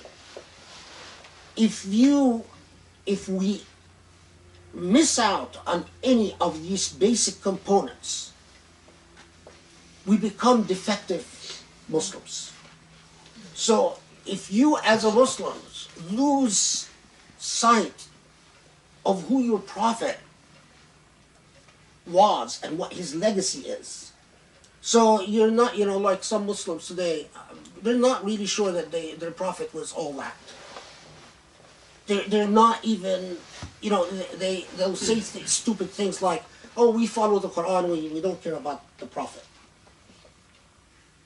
Or they talk like that book that Shihab Ahmad wrote, that the Quran has a pretext and context and post-text, and the Quran is they lose sight of the power of the Quran, the great honor that Allah has given them. Or if you lose sight that this is the ummah, this is the nation that Allah sent, that is supposed to attest for God, on behalf of God with humanity. What does Allah tell us about Ummah al-Islam? About our Ummah? Shuhada lillah. That we are supposed to bear witness for God on humanity. But you cannot bear witness on humanity if you are not the moral example to humanity. You cannot perform that function if you don't embody the ethical power of the divine. And that is why Allah promises us that if we don't charge our covenant by bearing witness, that Allah will replace us. Again, I underscore this because it blows my mind how so many modern Muslims are confused and lost. Laylatun dhu Qadr, a night of great power. بكتاب ذي قدر, of a book of great power. لرسول ذي قدر, for a prophet of great power. لأمة ذي قدر, for a nation of great honor and power. We as Muslims today, we've lost confidence in the Ummah, we've lost confidence quite often in our Prophet, and we've lost confidence in our Kitab. And I will tell you, this is where those of you who have heard me talk in interface, what was that lecture called? The interfaith about love. Yeah. Love and compassion. Yeah. The reason I sounded very angry at Muslims that they don't respond to Islamophobia is precisely because of that. It's what Islamophobia has done is that it has seeped into your intellects and into your consciousness as Muslims to make you doubt your book or doubt your prophet or doubt your nation. And again, any of these elements, if it's missing, then the entire thrust and trajectory of what Islam is for humanity becomes missing. Then you get Muslims who are not sure what Islam adds to humanity. And they think Islam is, oh, well, you know, Christianity, Judaism, Hinduism, Buddhism, as long as you follow something, or, you know, or what is that when you're, when you don't follow a particular religion, but you just believe in God? Agnostic. Or agnosticism. No. You have to understand what is the power of Islam, and that it is singular and unique, and that it is a revelation unto humanity to liberate human beings from being enslaved to other human beings, to only being the slaves of God, which basically is not slavery. Anyway, so we move on. But it just, I have to tell you that at one point last night I was reading a passage that was written in the 12th century AD, 6th century, about 630 something Hijrah. And I got to this passage and I started tearing. And you know, I found myself wiping tears because I had this passage where Ibn Taymiyyah is complaining about how sometimes he in his day and age, some Muslims don't understand the connection between Laylat al Qadr and Ummah al Qadr and Rasul al Qadr and Kitab al Qadr, a night of glory and power, and a book of glory and power, and prophet of glory and power, and a nation of glory and power. And he says, you know, sometimes I owe these Muslims today, and I thought to myself, oh, if Ibn Taymiyyah would just have, could he have imagined? I mean, and I have to tell you, the reason I also teared is that I had just heard another one of these moron Egyptian sellouts. On Egyptian TV, Yusuf Zidane was saying, oh, Jerusalem was never important to Muslims, and this is not what the Quran talks about. And Laylat al Qadr, of course he's an ignorant idiot, like all of the Sisi salats. But, and I mean that, they are. But I'll talk about a part where this relationship between the way that Allah selects space and time, especially divine, and the defeatism within the Muslim soul. And when the revelation of Surah Al-Qadr comes at a time where Muslims are at their most challenged, in a very difficult time, and it's as if Allah is telling them, I know that you are persecuted and you are miserable, but this is the time to raise your head high. At the time of great oppression is the time where you dig in deep and reach into your own moral character and stand tall. And this is effectively what the revelation of Laylat al Qadr was. Okay. Now, there is, and Ibn Abbas, one of the well-known authorities in Hadith and in Islamic law, very early authorities, reported that the Prophet ﷺ said,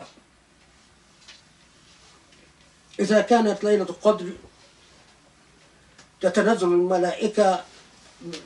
The hadith is long, but it goes on something to the effect. ينصب اللواء لواء على قبري ولواء على بيت المقدس ولواء في مسجد الحرام ولواء على طور سيناء. That when Laylat al Qadr comes, angels descend, and yunsabu liwa means a special blessing is placed on one of the four places.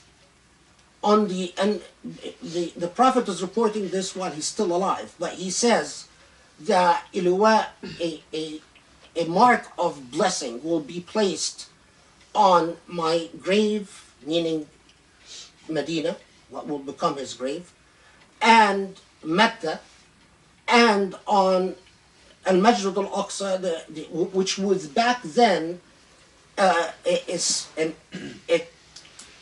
area marked as an old worship area but had not been built as a mosque yet. But he calls it Bayt al-Maqdis. He doesn't say Masjid al-Aqsa. He says Ala Bayt al-Maqdis, where's today the Jerusalem mosque, وفي طور سيناء, and on the Mount of Sinai where Moses received the Ten Commandments. This is one of the reports that makes a connection between divine time and divine space in that night of power. Now, earlier Muslims, meaning earlier generations of Muslims, would flock on the time that they believed might be the night of power, usually the last 10 days of Ramadan, to either Medina, Mecca, or Bayt al-Maqdis, where Jerusalem Mosque is, or where Mount Sinai is, where Tur Sinai is.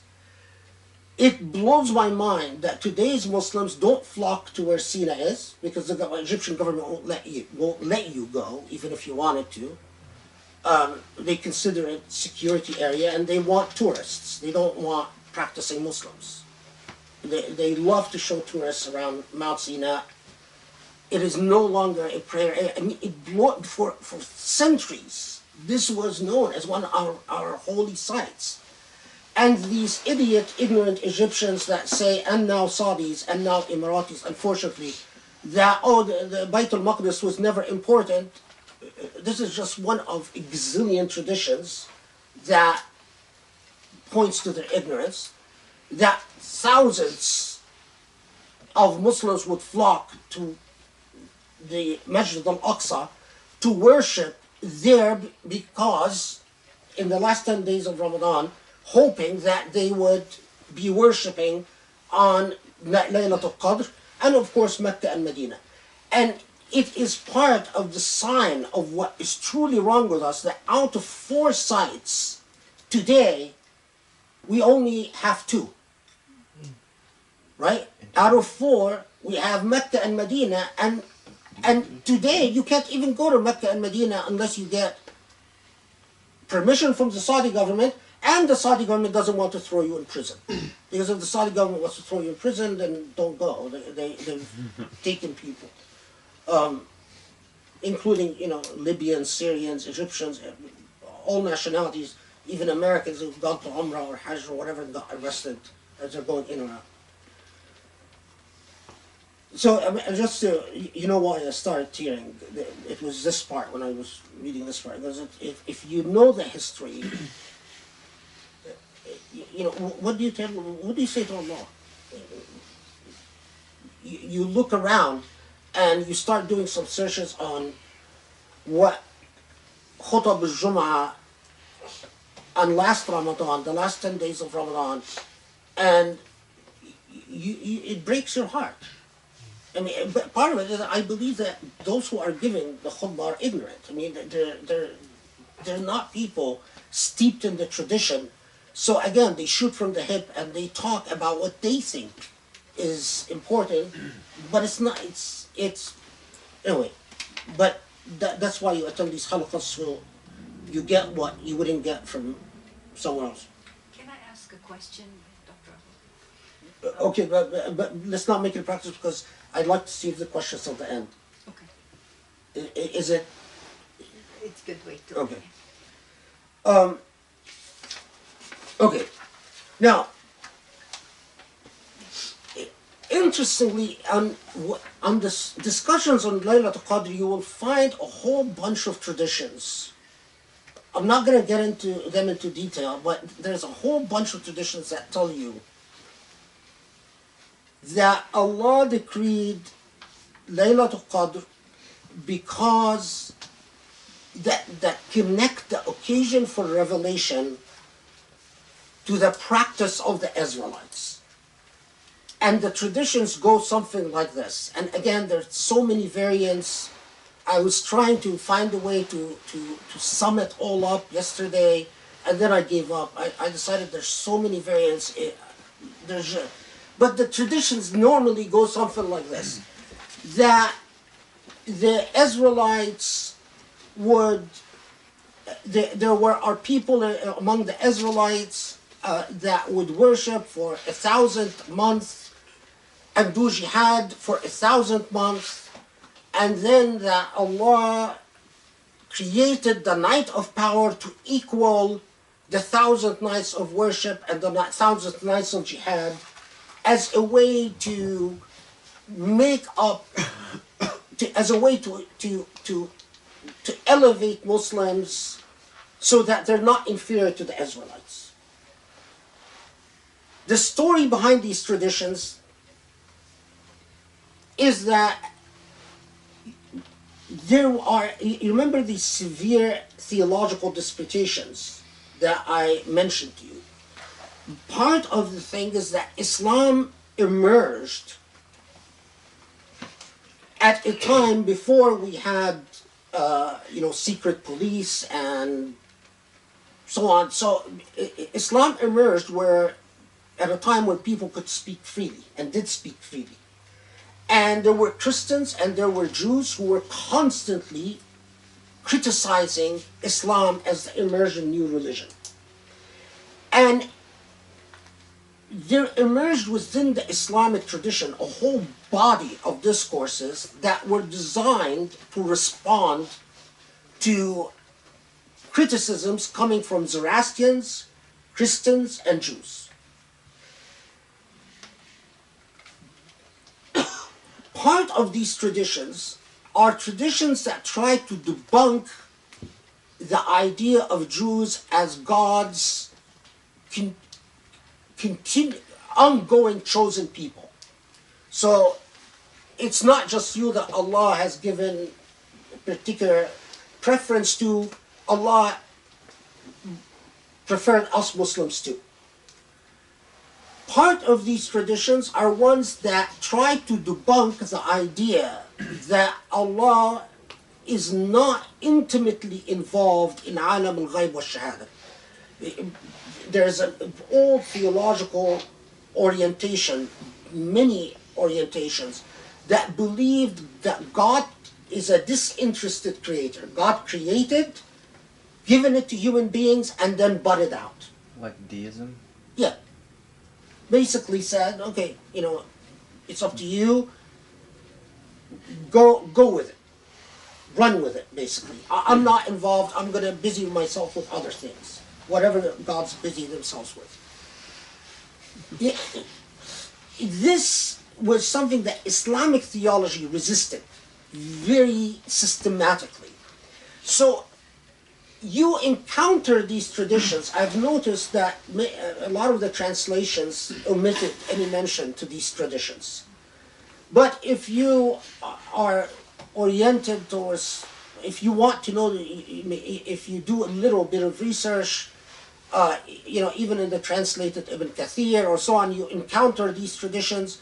I can happily tell you that I don't believe that you can put any credence on these Israelite connected traditions that basically say Laylat al Qadr was a response to an Israelite narrative of any form. Okay? If you're dying to know more, ask me in the Q&A session. But we'll move on from the Israelite nexus to the Laylat al Qadr revelation, because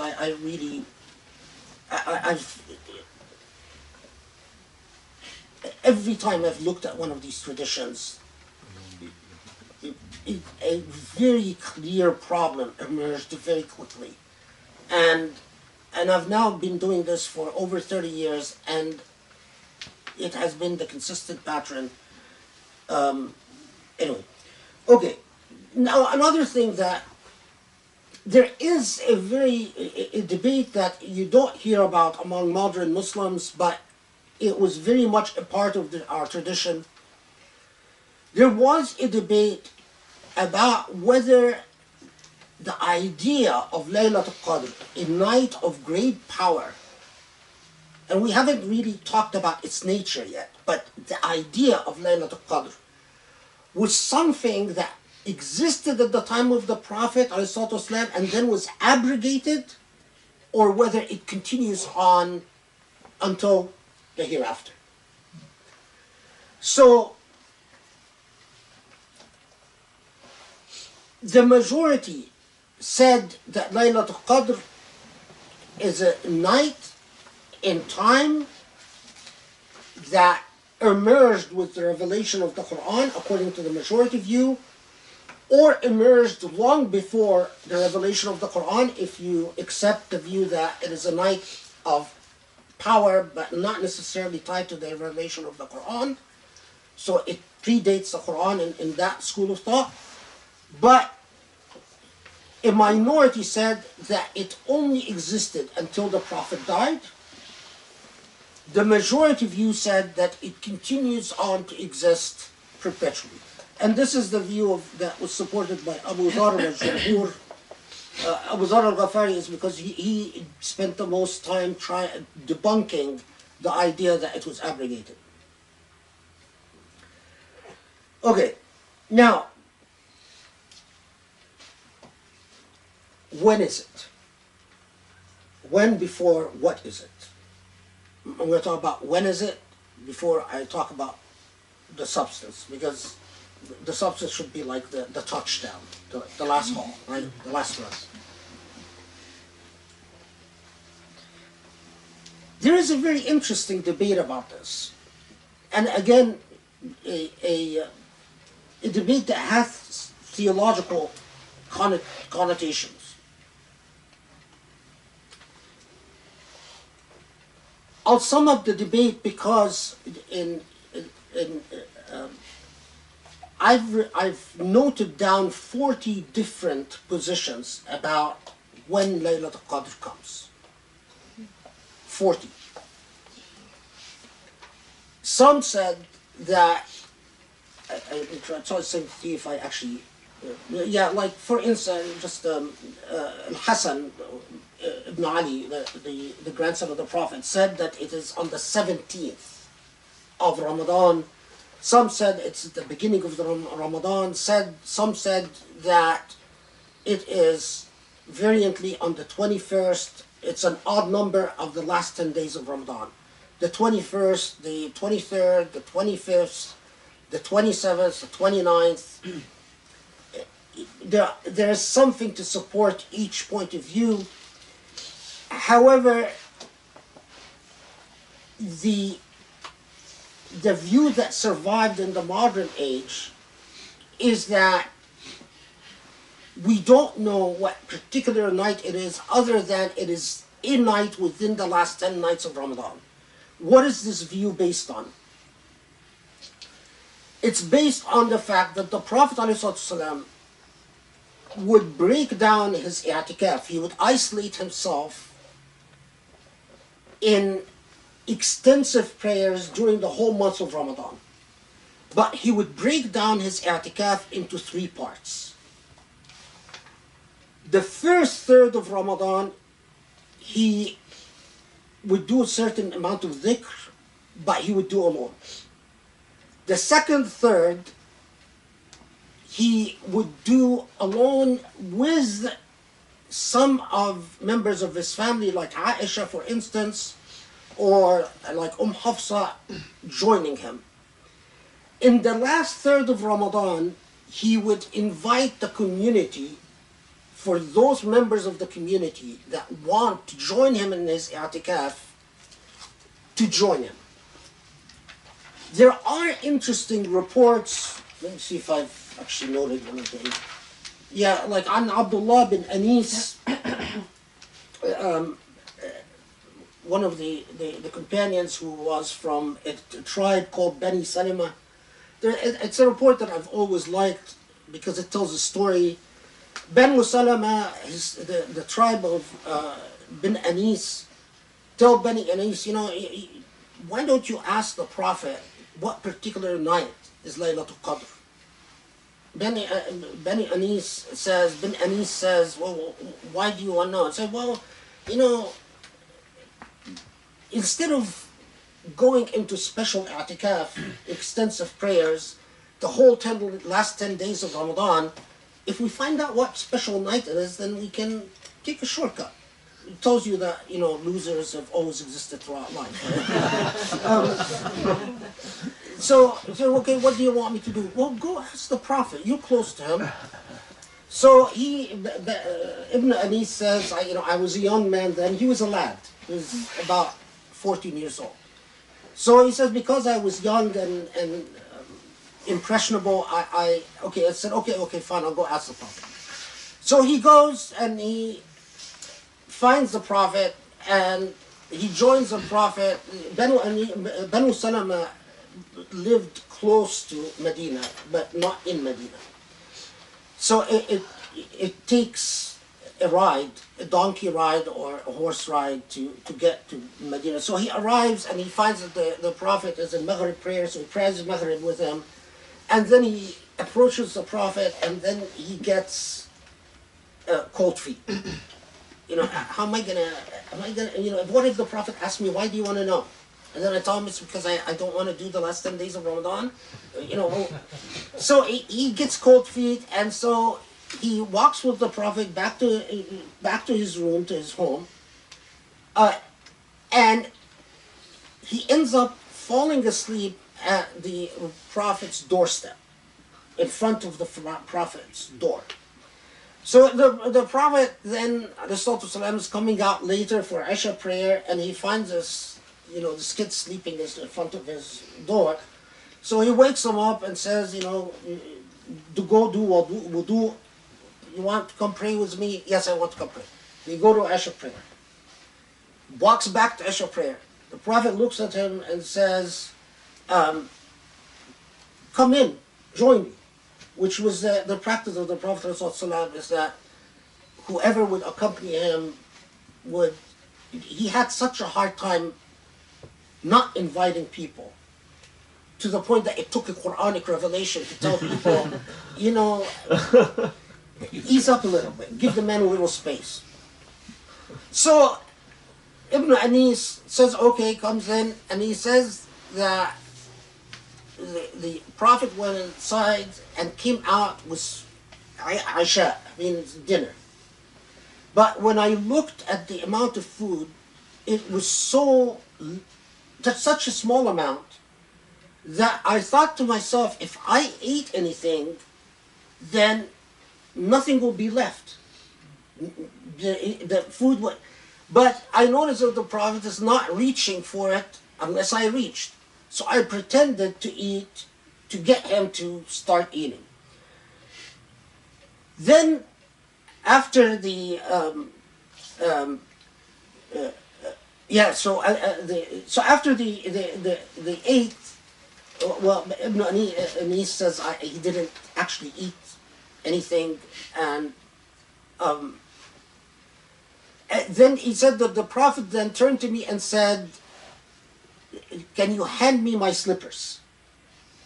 And I understood when he asked me to hand him his slippers, that he wants to politely ask me, why am I here? Okay, what's your business? It's a polite way to say, okay, dude, what's up? You're just hanging out. So he says, finally, I got the guts to ask him, what night is Laylat al Qadr? And I made sure to tell him that Banu Salama, my tribe, is the one who sent me to ask. And then he asked me, the Prophet ﷺ asked him, okay, what night is it tonight? And he said, it's the 24th of Ramadan.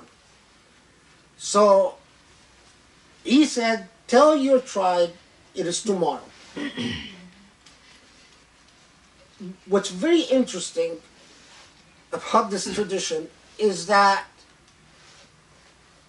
many commentators said that the Prophet ﷺ knew that Banu Salama don't want to do i'tikaf the last 10 days.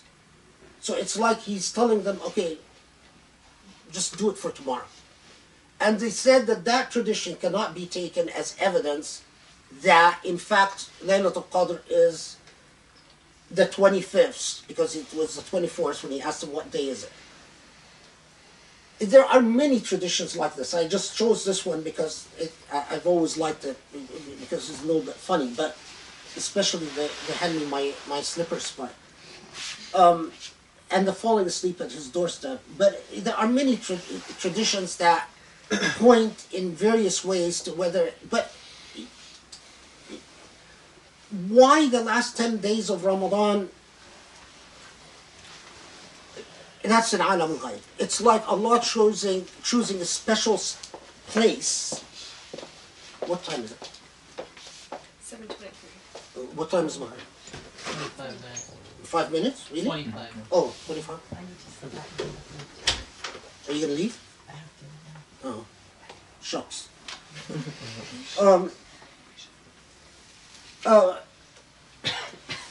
Okay. The final thing I'm going to note about its time is that there is a point of view that seems to have died off in Islamic theology school that cited various traditions that said Laylat al Qadr, Allah changes it from one year to another. That it's not a particular night, but that every year it changes. I've looked into that a long time ago, and I think it died off for a good cause. Okay, now, what happens in Laylat al Qadr?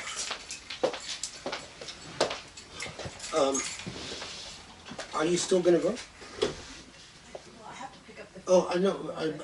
I thought. He's just letting out. Oh, okay. He'll be back. What happens in Laylat al Qadr? تنزل الملائكة والروح فيها. We know that on this night, the nexus, the connection between the heavens and the earth, the passageways, if you want to call them, what are they called? The wormholes? Conduit. Are lifted. The mystics, you can read so many mystical testimonials about visions and dreams in which various Sufis performing i'tikaf. I'tikaf is when you isolate yourself in prayer and dhikr, the last 10 days of Ramadan. There are reports that say that there are indicators, like on the Laylat al Qadr, the sun doesn't have rays. None of these are reliable, so I'm going to skip all over them. Other than the most reliable, the last 10 days of Ramadan, the testimonials about indicators that, like, shadows look a certain way, the rays of the sun look a certain way, that you hear certain sounds in the atmosphere. All of that, لم يصح عندي, that I have not found it to be reliable, and it will take us a long time to go over it. So However, what you should know is that there are amazing testimonials in the Islamic tradition about visions and dreams that various mystics, over the centuries have had about some of these visions blow your mind because we did not talk about multi-dimensions, physics, wormholes, the ability to travel through time and space until the modern age. And some of these Sufi testimonials read like modern science fiction. I mean, if you take a secular point of view. Or just are remarkable when they say, I traveled through something that seemed like a tube. And I saw, as I traveled, stars passing by as if flashes of light. I mean, written some 6 centuries ago or 8 centuries ago, it makes you pause. You know, or saying, I traveled and I saw myself as a young man, then as a baby, and then I started seeing generations of people passing, and then I saw the earth as if a dot, and then I saw the stars as if they were flying away from me. Again, written centuries ago, it makes you say, wow, you know? So, in light of great power, where the dimensions, the separating dimensions are thinned out, and angels descend. Now, there's a lot of discussion in Islam and Quranic commentators about angels descend to do precisely what? Is it that they go to each person in a state of i'tikaf and convey God's salam? There's a lot of traditions that say that. Convey God's mercy, rahmah. A lot of traditions say that they convey God's love. Some of the most fascinating traditions, absolutely, are this. You find this summed up very nicely in Tafsir al-Razi.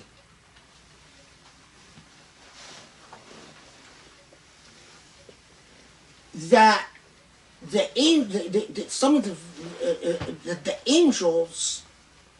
Remember the story of creation where the angels tell Allah says prostrate before Adam, right? And the angels say, wait, you are going to give earth to humans who are going to spill blood, cause corruption on earth and spill blood, right? And Allah says, I know what you don't know. That's the story of creation, right? Right. Okay. So, some of the most interesting discussions is that the angels love human beings. They love human beings so much that they are eager to apologize to human beings for the accusations they leveled against human beings in the story of creation. And that, actually, I might have noted one of them.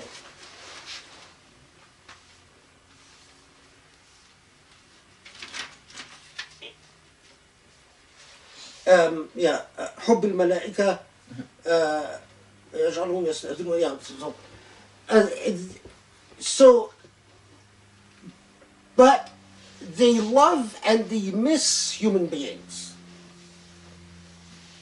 So they ask permission from Allah on Laylat al Qadr, because they cannot approach human beings without Allah's permission, to go to those who do not cause corruption on earth and do not spill blood, to apologize to them for the accusations that they made against them. That story, that narrative of love between angels and human beings has always fascinated me. It has always fascinated me because it's Razi, when he sums it up, I found it I found it as far back as Rab' al-Adawiyya, so going back centuries. But I'm also fascinated by the fact that it's disappeared from contemporary Muslim theology completely. I've never heard a modern Muslim speak about it. Of course I'm not talking about the halaqas, I'm talking about common Muslims. But it's whether they come to descend with Allah's peace, salam, or rahmah, mercy, or that they come to descend with love, their own love for human beings, to communicate their love. The one that Ahlul Hadith narrated the most is that they come to descend to take the tablets of hisab, of the tablets of accountability for your sins and your good deeds and your sins, so that they cash on your accountability. It's like time to Al-Hadith were always fascinated by the accountability stories. They tended to ignore the reports about rahmah and about salam and about the love. Of course, they never liked the love narrations, and they focused on hisab, although the weakest among those traditions are the ones that they come to collect the hisab, because you don't need angels to come down on a particular night to do that. And in fact, one of the hadith Al-Hadith love to report is that they come to the angels that accompany you on your right and their left and say, okay, turn in the accountability sheet of good deeds and bad deeds. And then the angels say, oh, here it is, and they say thank you, and they take it up to the heavens. How do they know that? And لم يصح عن الرسول شيء about that. There is no reliable tradition غير منقطع that tells us that, in fact. So now, the angels come down وَالرُّوحُ فِيهَا. This is another thing that gave pause to Muslim theologians. Amanda, what's the translation? Angels come down with the... On that night, the angels and the Spirit descend again and again with their Lord's permission on every task. So does it translate وَالرُّوحُ فِيهَا? Spirit. Yeah. Well, any other translations? Bearing divine inspiration. Okay. Any others? Divine inspiration. Yeah. Host descending angels bearing divine inspiration. Sorry. Okay. That's interesting. Any other ones? With all decrees. No, that's بكل أمر. That's the role here. Yeah, Pickle says spirit too. Yusuf Ali says spirit too. Spirit. Yeah, usually see what will translate as spirit. Yeah. والروح فيها. There are various reports about. Okay, we know that angels come, but they come down with a ruh. Remember that the Quran says elsewhere, يُنَزِّلُ الْمَلَائِكَةَ بِالرُّوحِ مِنْ أَمْرِهِ. That elsewhere the Quran tells us that God sends the angels with the ruh, with the spirit. Or what is the spirit? What is this ruh that comes down with the angels?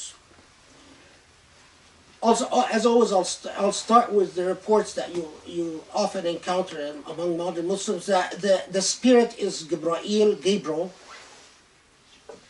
that the spirit is the most honored among the angels, that is only seen on this night, أشرف الملائكة لا يرى إلا في هذه الليلة.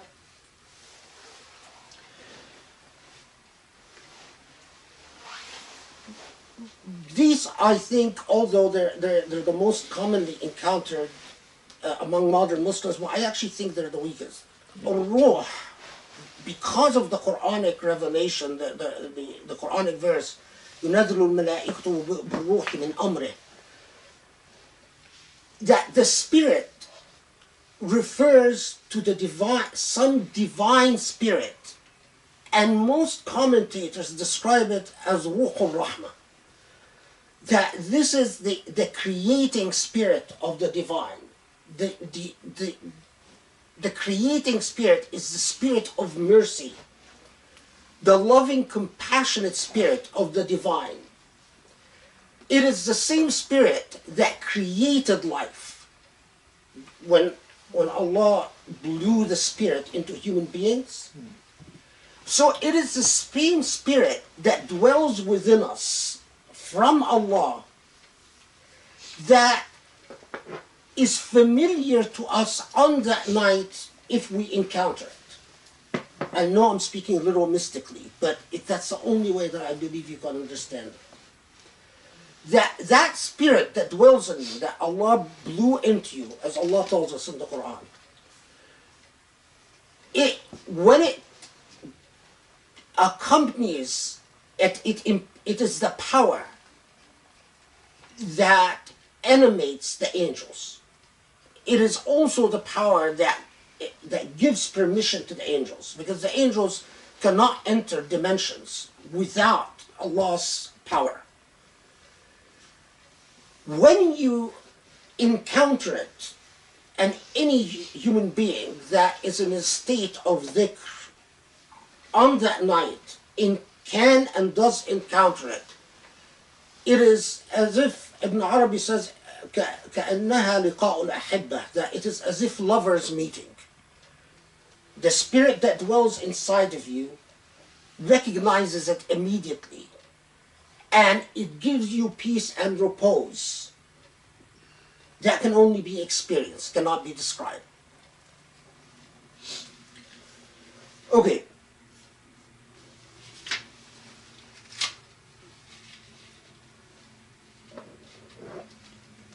The final thing I'll talk about is سلام هي حتى مطلع الفجر. تنزل الملائكة والروح فيها بإذن ربهم من كل أمر. بإذن ربهم من كل أمر. من كل أمر meaning that with أي من أجل كل أمر.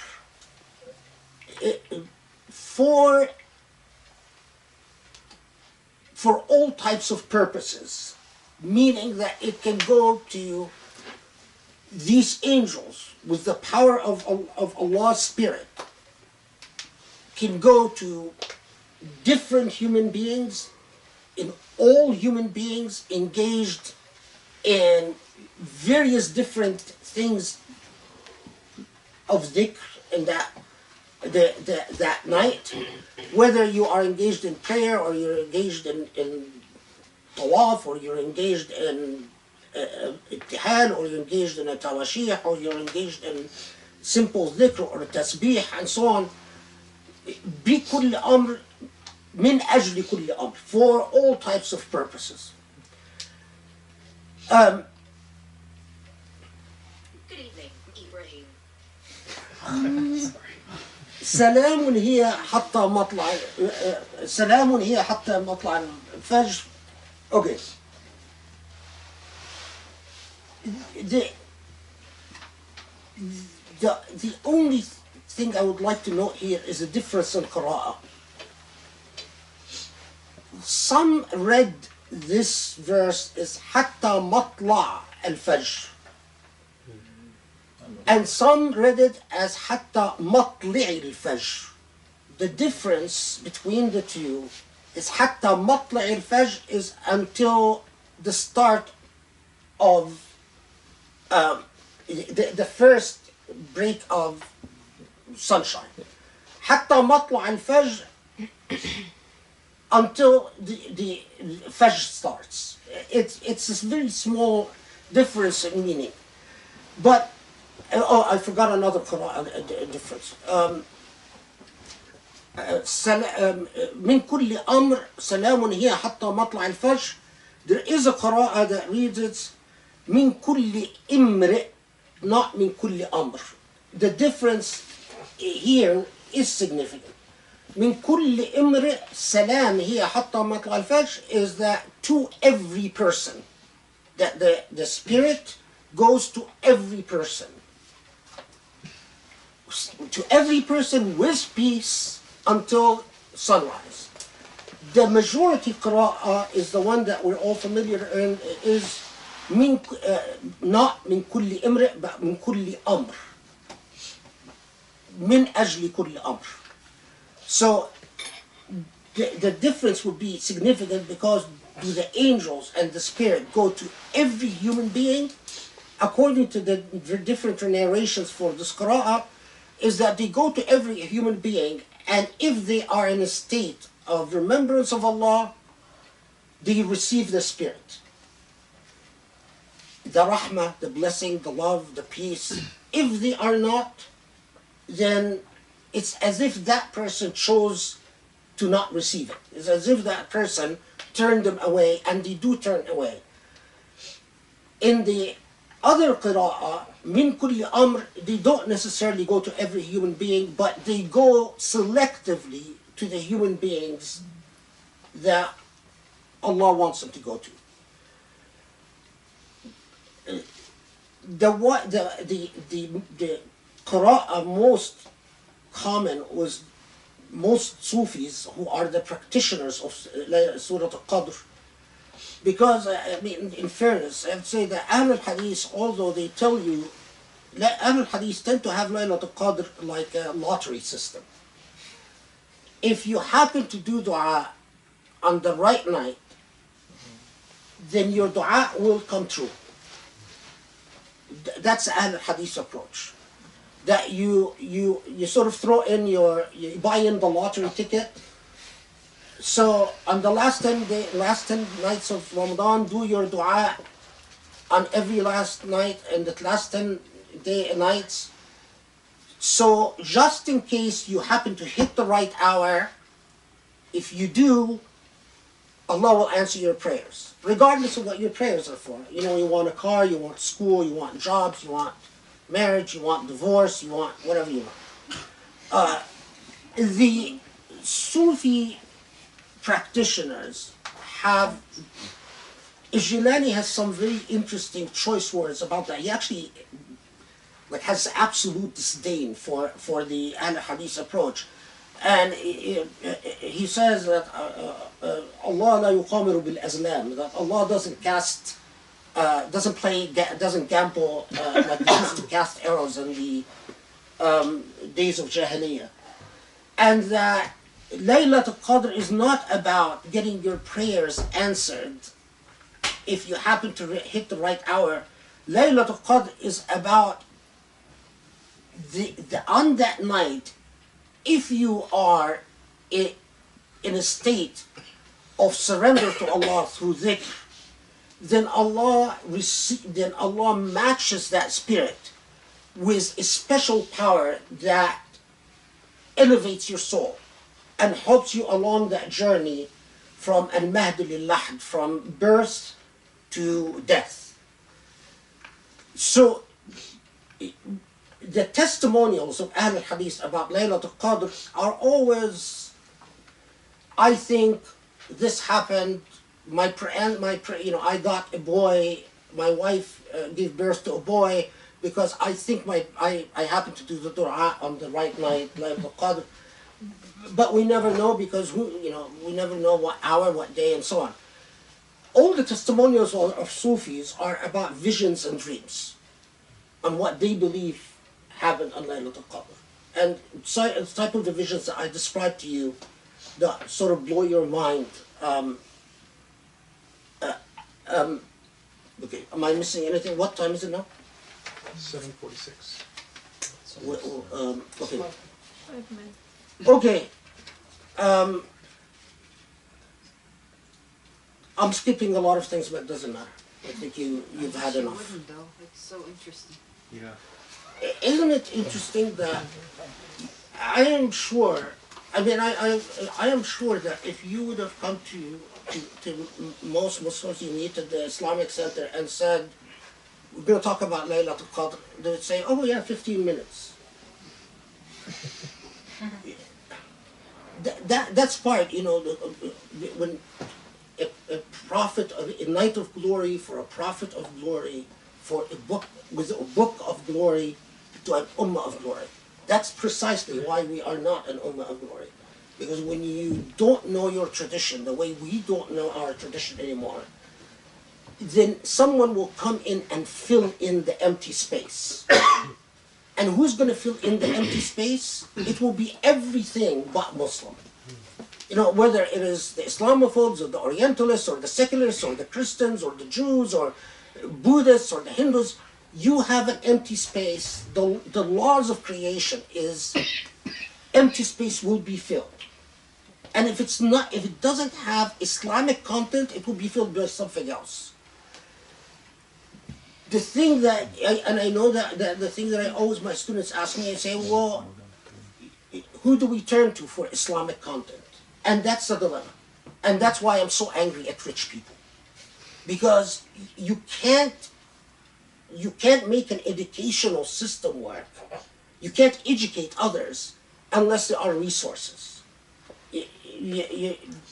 Ask any person that has lived their life in scholarship. Any student needs to be fed and needs to be clothed and needs to be housed. And people can't study if they have to worry about money. And so it is always, as the Quran says, that when it's always mutrafil qawm, it's always the rich class that either decides whether a nation becomes cursed or blessed. Because it is simply a matter of economics and spending.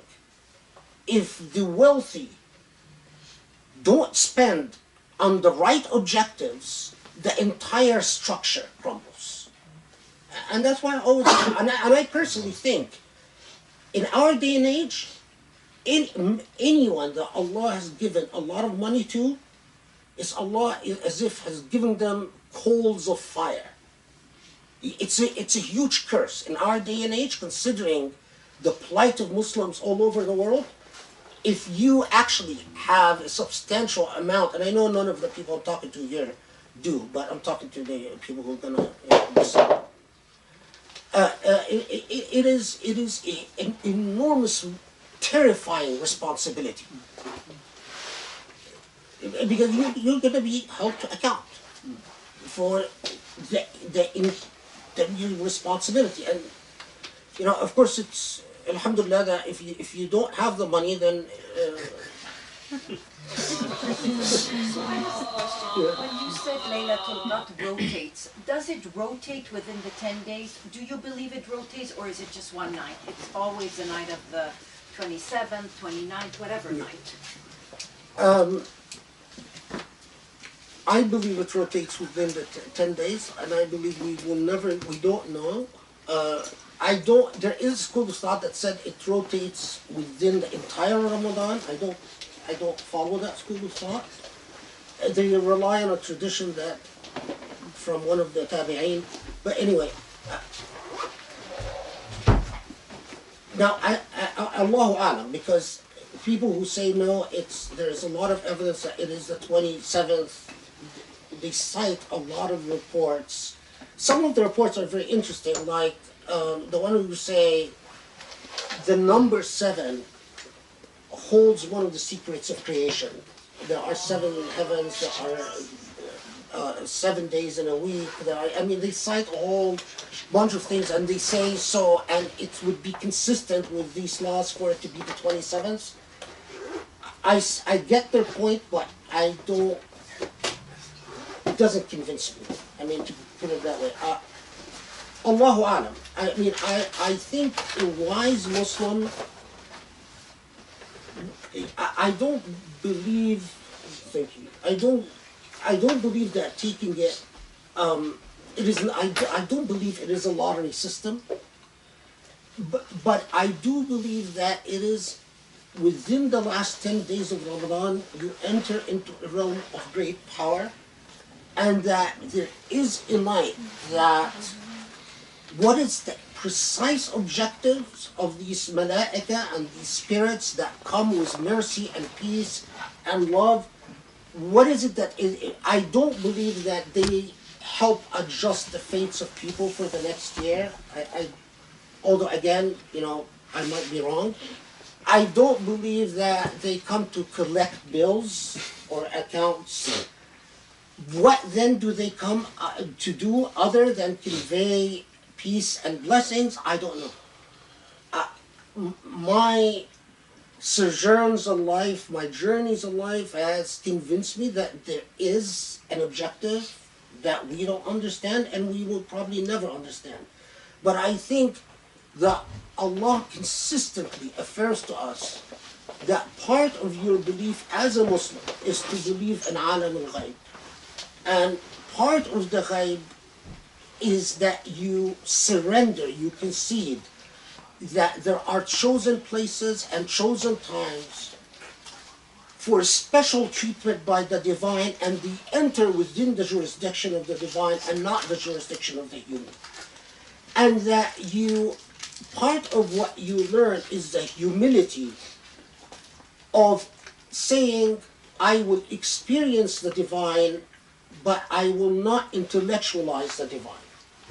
Because if you are one of these, conceited, smart people who thinks you're so smart you can figure everything out, you come to things like Laylat al Qadr, or like how many years this prophet or that prophet lived, and you really come to a turning point.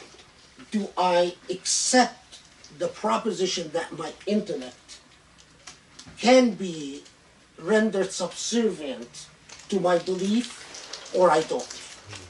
And I believe that this is part of the reason that Allah made certain places chosen and certain times chosen, is to challenge people to accept that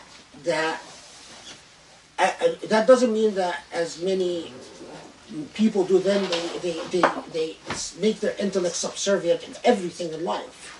That is the exception that proves your humility. But it doesn't mean celebration of stupidity. Because that's the other side of the coin that you see among so many modern Muslims, is that then it's as if they celebrate being stupid and they say, oh, we go by loss. And while you come to something like Laylat al Qadr, and the nusus, if you are an honest researcher, confound you. Because there's so many nusus, there's so many transmissions about when, how, and why. If you distill what everyone agrees on, is that there is a special power where the laws of causation as we know them no longer function the way they normally function. And that the wise person, I forgot which philosopher said that the height of wisdom is to reflect on your death. Which is basically, it's quite true, because most of us live our lives in a state of avoidance. Regardless of all the machoism that we do. Oh, I'm not. I think of death all the time, or writing novels about death or whatever, but we fundamentally we are in a state of avoidance of the fact that we will die and we will encounter that world of ghaib head on. All the laws of causation, and there's no escape. We will be in the company of angels or demons very soon, and it is a thin veneer, the veneer that separates life from death. And with all the ages, and despite of spiritualism, and despite of all the seances that have been made, and all the Ouija boards, and all the ghost huntings and so on, chakras, Sorry. No one has ever been able to report, and no one will ever be able to report about what happens after death, and it is intentionally so. But the wise person would know that it will come soon enough, and it is inescapable. And that Allah gives us these little glimpses of it. The night of power is in, I understand it in many ways, as the night where Allah's power is displayed, where you can experience Allah's power. It is not the night where my prayers are answered. And if you're asking my interpretation, I don't take it as the night where my dua is answered. I take it as the night where I can experience the power of the divine, unadulterated, the sweetness of the unity of souls. روحي من روح الله والروح تنزل مع الملائكة. The spirit is within me and the spirit is with the angels. And I long for that unity. And on that night, every other night, I struggle to feel it, and I don't. I mean, sometimes you succeed, but it takes special intervention from Allah to allow you to feel it. But there is no doubt that within the last 10 days of Ramadan, anyone that has practiced it will testify to it. There's a special power that is unexplainable. And within that last 10 days, you can experience things in ways that you don't experience them in the entire 10 days. You know, Arabs, of course, who've now systematically, first colonialism and then post-colonial governments have always worked to ruin Arabs as the worst possible Muslims. Because, you know, the last 10 days of Ramadan, all the Arabs that I know, they're musalsal watching Syrian and Egyptian musalsals. These are soap operas shows. You know, they heat up the last 10 days of Ramadan for the finale. So, you know, all the Arabs get busy watching musalsals. For real? Oh yeah. Oh yeah. Oh yeah. You kidding? Do they make it like that on purpose? Yeah. Like it's a huge And all the musalsals are as far away from God as you can possibly get. I mean, just it is mind-numbing. And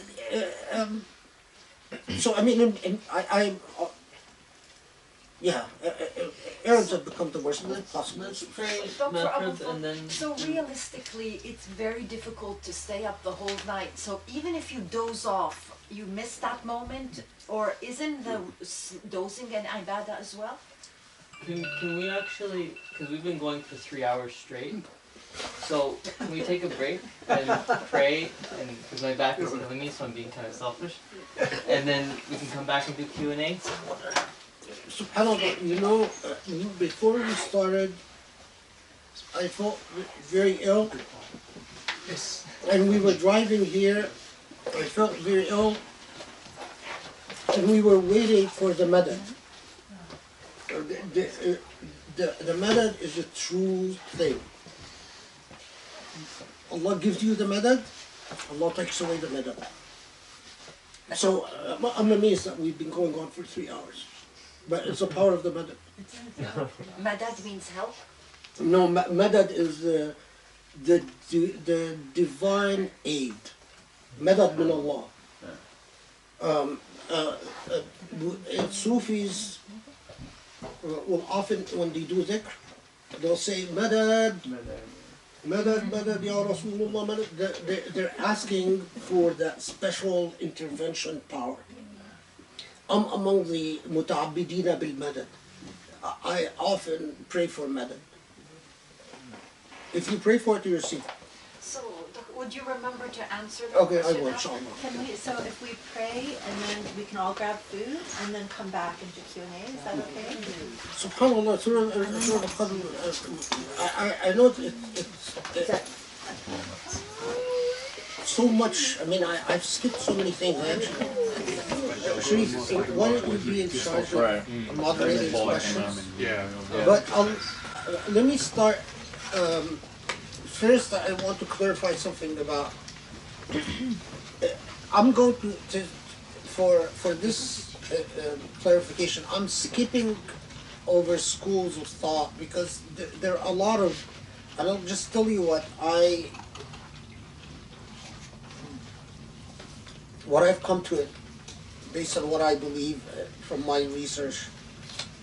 Allah subhanahu wa ta'ala doesn't speak about an hour. He talks about a Laylat al Qadr. تنزل الملائكة والروح فيها. And I don't believe that Laylat al Qadr there is an hour where you meet the Ruh or that an hour of Ijaba. I think it's an entire Layla. And an entire Layla from Isha prayer to Fajr. And there is a hadith transmission from Aisha in which she asks the Prophet ﷺ about the preferred prayer, Laylat al Qadr. And the prayer that I repeat very often in the last 10 days of Ramadan is Allahumma innaka afu tuhibbul afw fa'fu anni. You should learn this prayer, and if you don't already know it, and memorize it and repeat it the last 10 days. Allahumma innaka afu tuhibbul afw fa'fu anni or fa'fu anna. In my more intimate moments, I personalize it. I say fa'fu anni, and as I repeat it not in a dua posture, I say fa'fu anna collectively. Even there is another transmission again from Aisha in which she say, "Inni la as'al Allah غير العفو في Laylat al Qadr." She again reaffirming that idea of now because the Afiyah, as Ibn Arabi says in his Futuhat, the Afiyah is not just a physical state of well-being or just forgiveness in the hereafter, but it's a state of total well-being that you are asking Allah for. And Laylat al Qadr is a night of power, not an hour of power. I think our thinking has been affected by it, like that it's specific hour.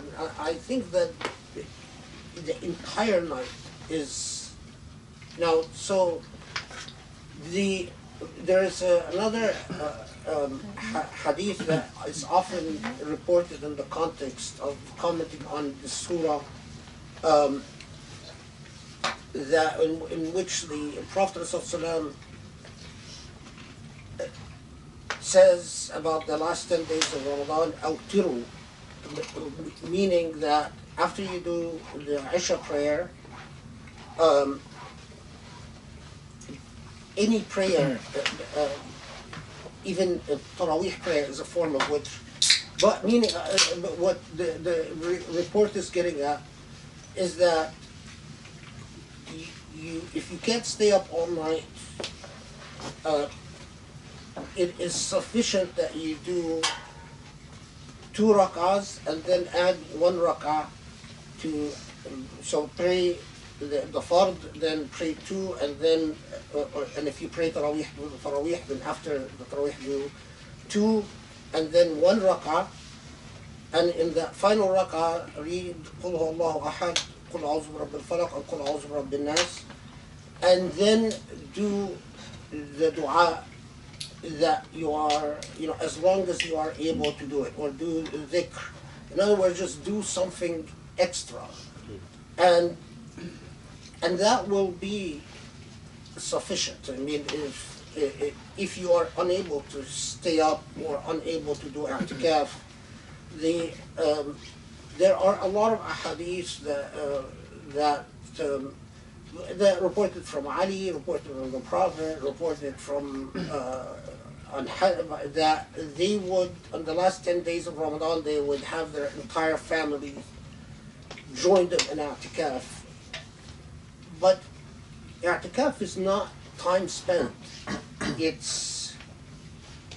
You could spend 20 minutes, and that 20 minutes, if done with the necessary khushu' and intensity, could be more powerful than 4 hours in which your mind keeps wandering about and you keep thinking of earthly things. Because experience have shown it is much better that you handle something which you can do intensely than do a lot, but it's all superficial. So even if it's just an extra 10 minutes of tasbih or dhikr, even if it's just an extra 10 minutes of say subhanallah, alhamdulillah, subhanallah, alhamdulillah, astaghfirullah wa atubu ilayh, just that simple that you do it for a short period of time in the al-ashr al-awakhir with full concentration and without interruption and intensity. Quite often the yield from that is much better than forcing your psychology and your body to deal with something that you're not equipped to deal with. Of course, I mean, ideally, if you're able to increase each night a little bit, I mean, even baby steps, like if you say, okay, the first night I'm going to do, intensely, whatever you are able to handle, 5 minutes, 10 minutes, 15 minutes, whatever you're able to handle. And then each night, until the last night of Ramadan, I'm going to, increase it 3 minutes, 5 minutes.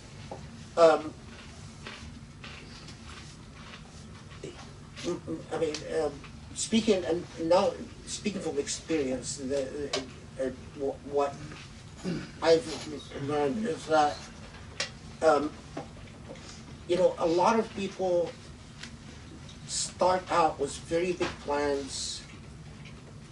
They have the himma, they get moved, and they say, well, I'm going to do this and that. And if they chew more than they can bite, it backfires. And it just, that's not, because it's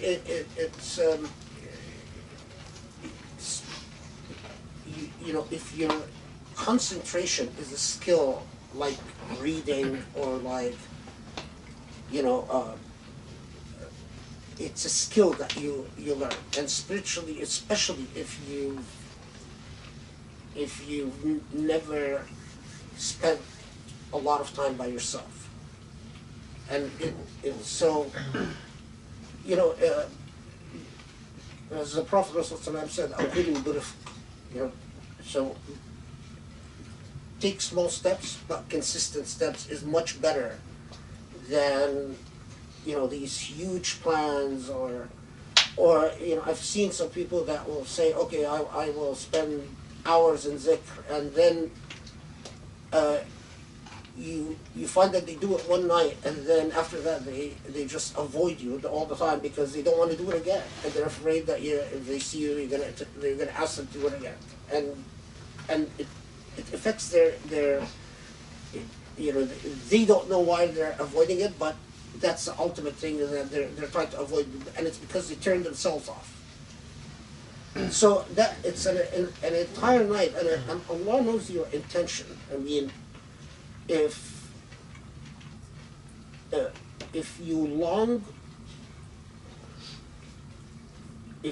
for the divine, Allah knows your longing, and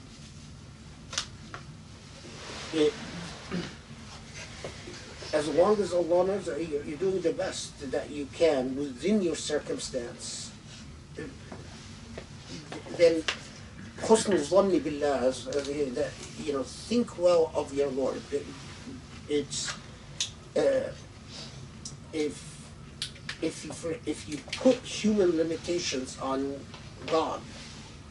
That's the biggest mistake of al-Mujassama, the people who imagine God to be... Anthropomorphous? Huh? Anthropomorphous? Yeah, and to be human-like. God is not human-like. I mean, God knows your intentions, and as long as you do the effort that you can do within your circumstance, and it could be, it could be within the variant circumstance and the relative circumstance, it could be that the 5 minutes that, a busy mother does will be worth more than the 3 hours that a professor like me does.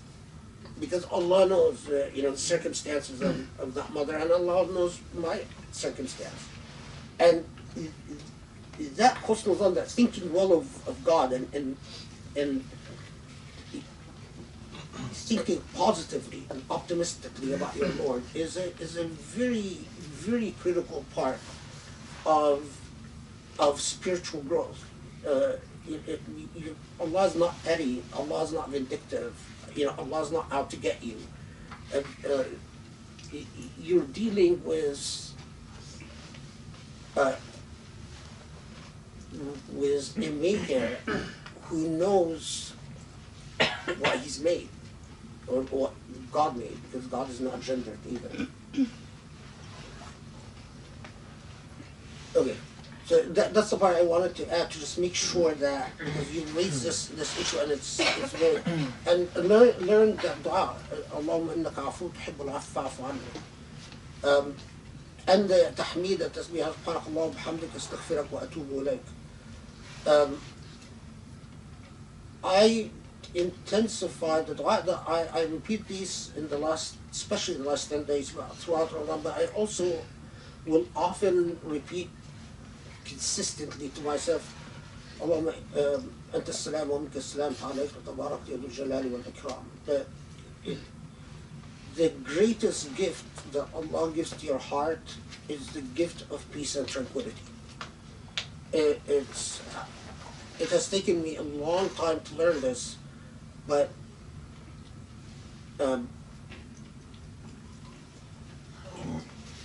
any what vindictiveness, jealousy, anger, pettiness, all of that ultimately denies you that peace. And so the greatest gift is for Allah, despite the material demands of earthly life, for Allah to give you that sense of repose and tranquility, which is the power of receiving it in the last 10 days of Ramadan is far more, is far greater than at any other time. Is the greatest gift of all. I'm not at this stage, but Ibn Taymiyyah, in one of the reports about him, is that he would say, "Man da'a ala zalimi falam yasbir." That he would believe that sabr, endurance, would require that you don't even do dua against someone who's committed an injustice against you. I don't know if I go that far, but that gives you a sense of the type of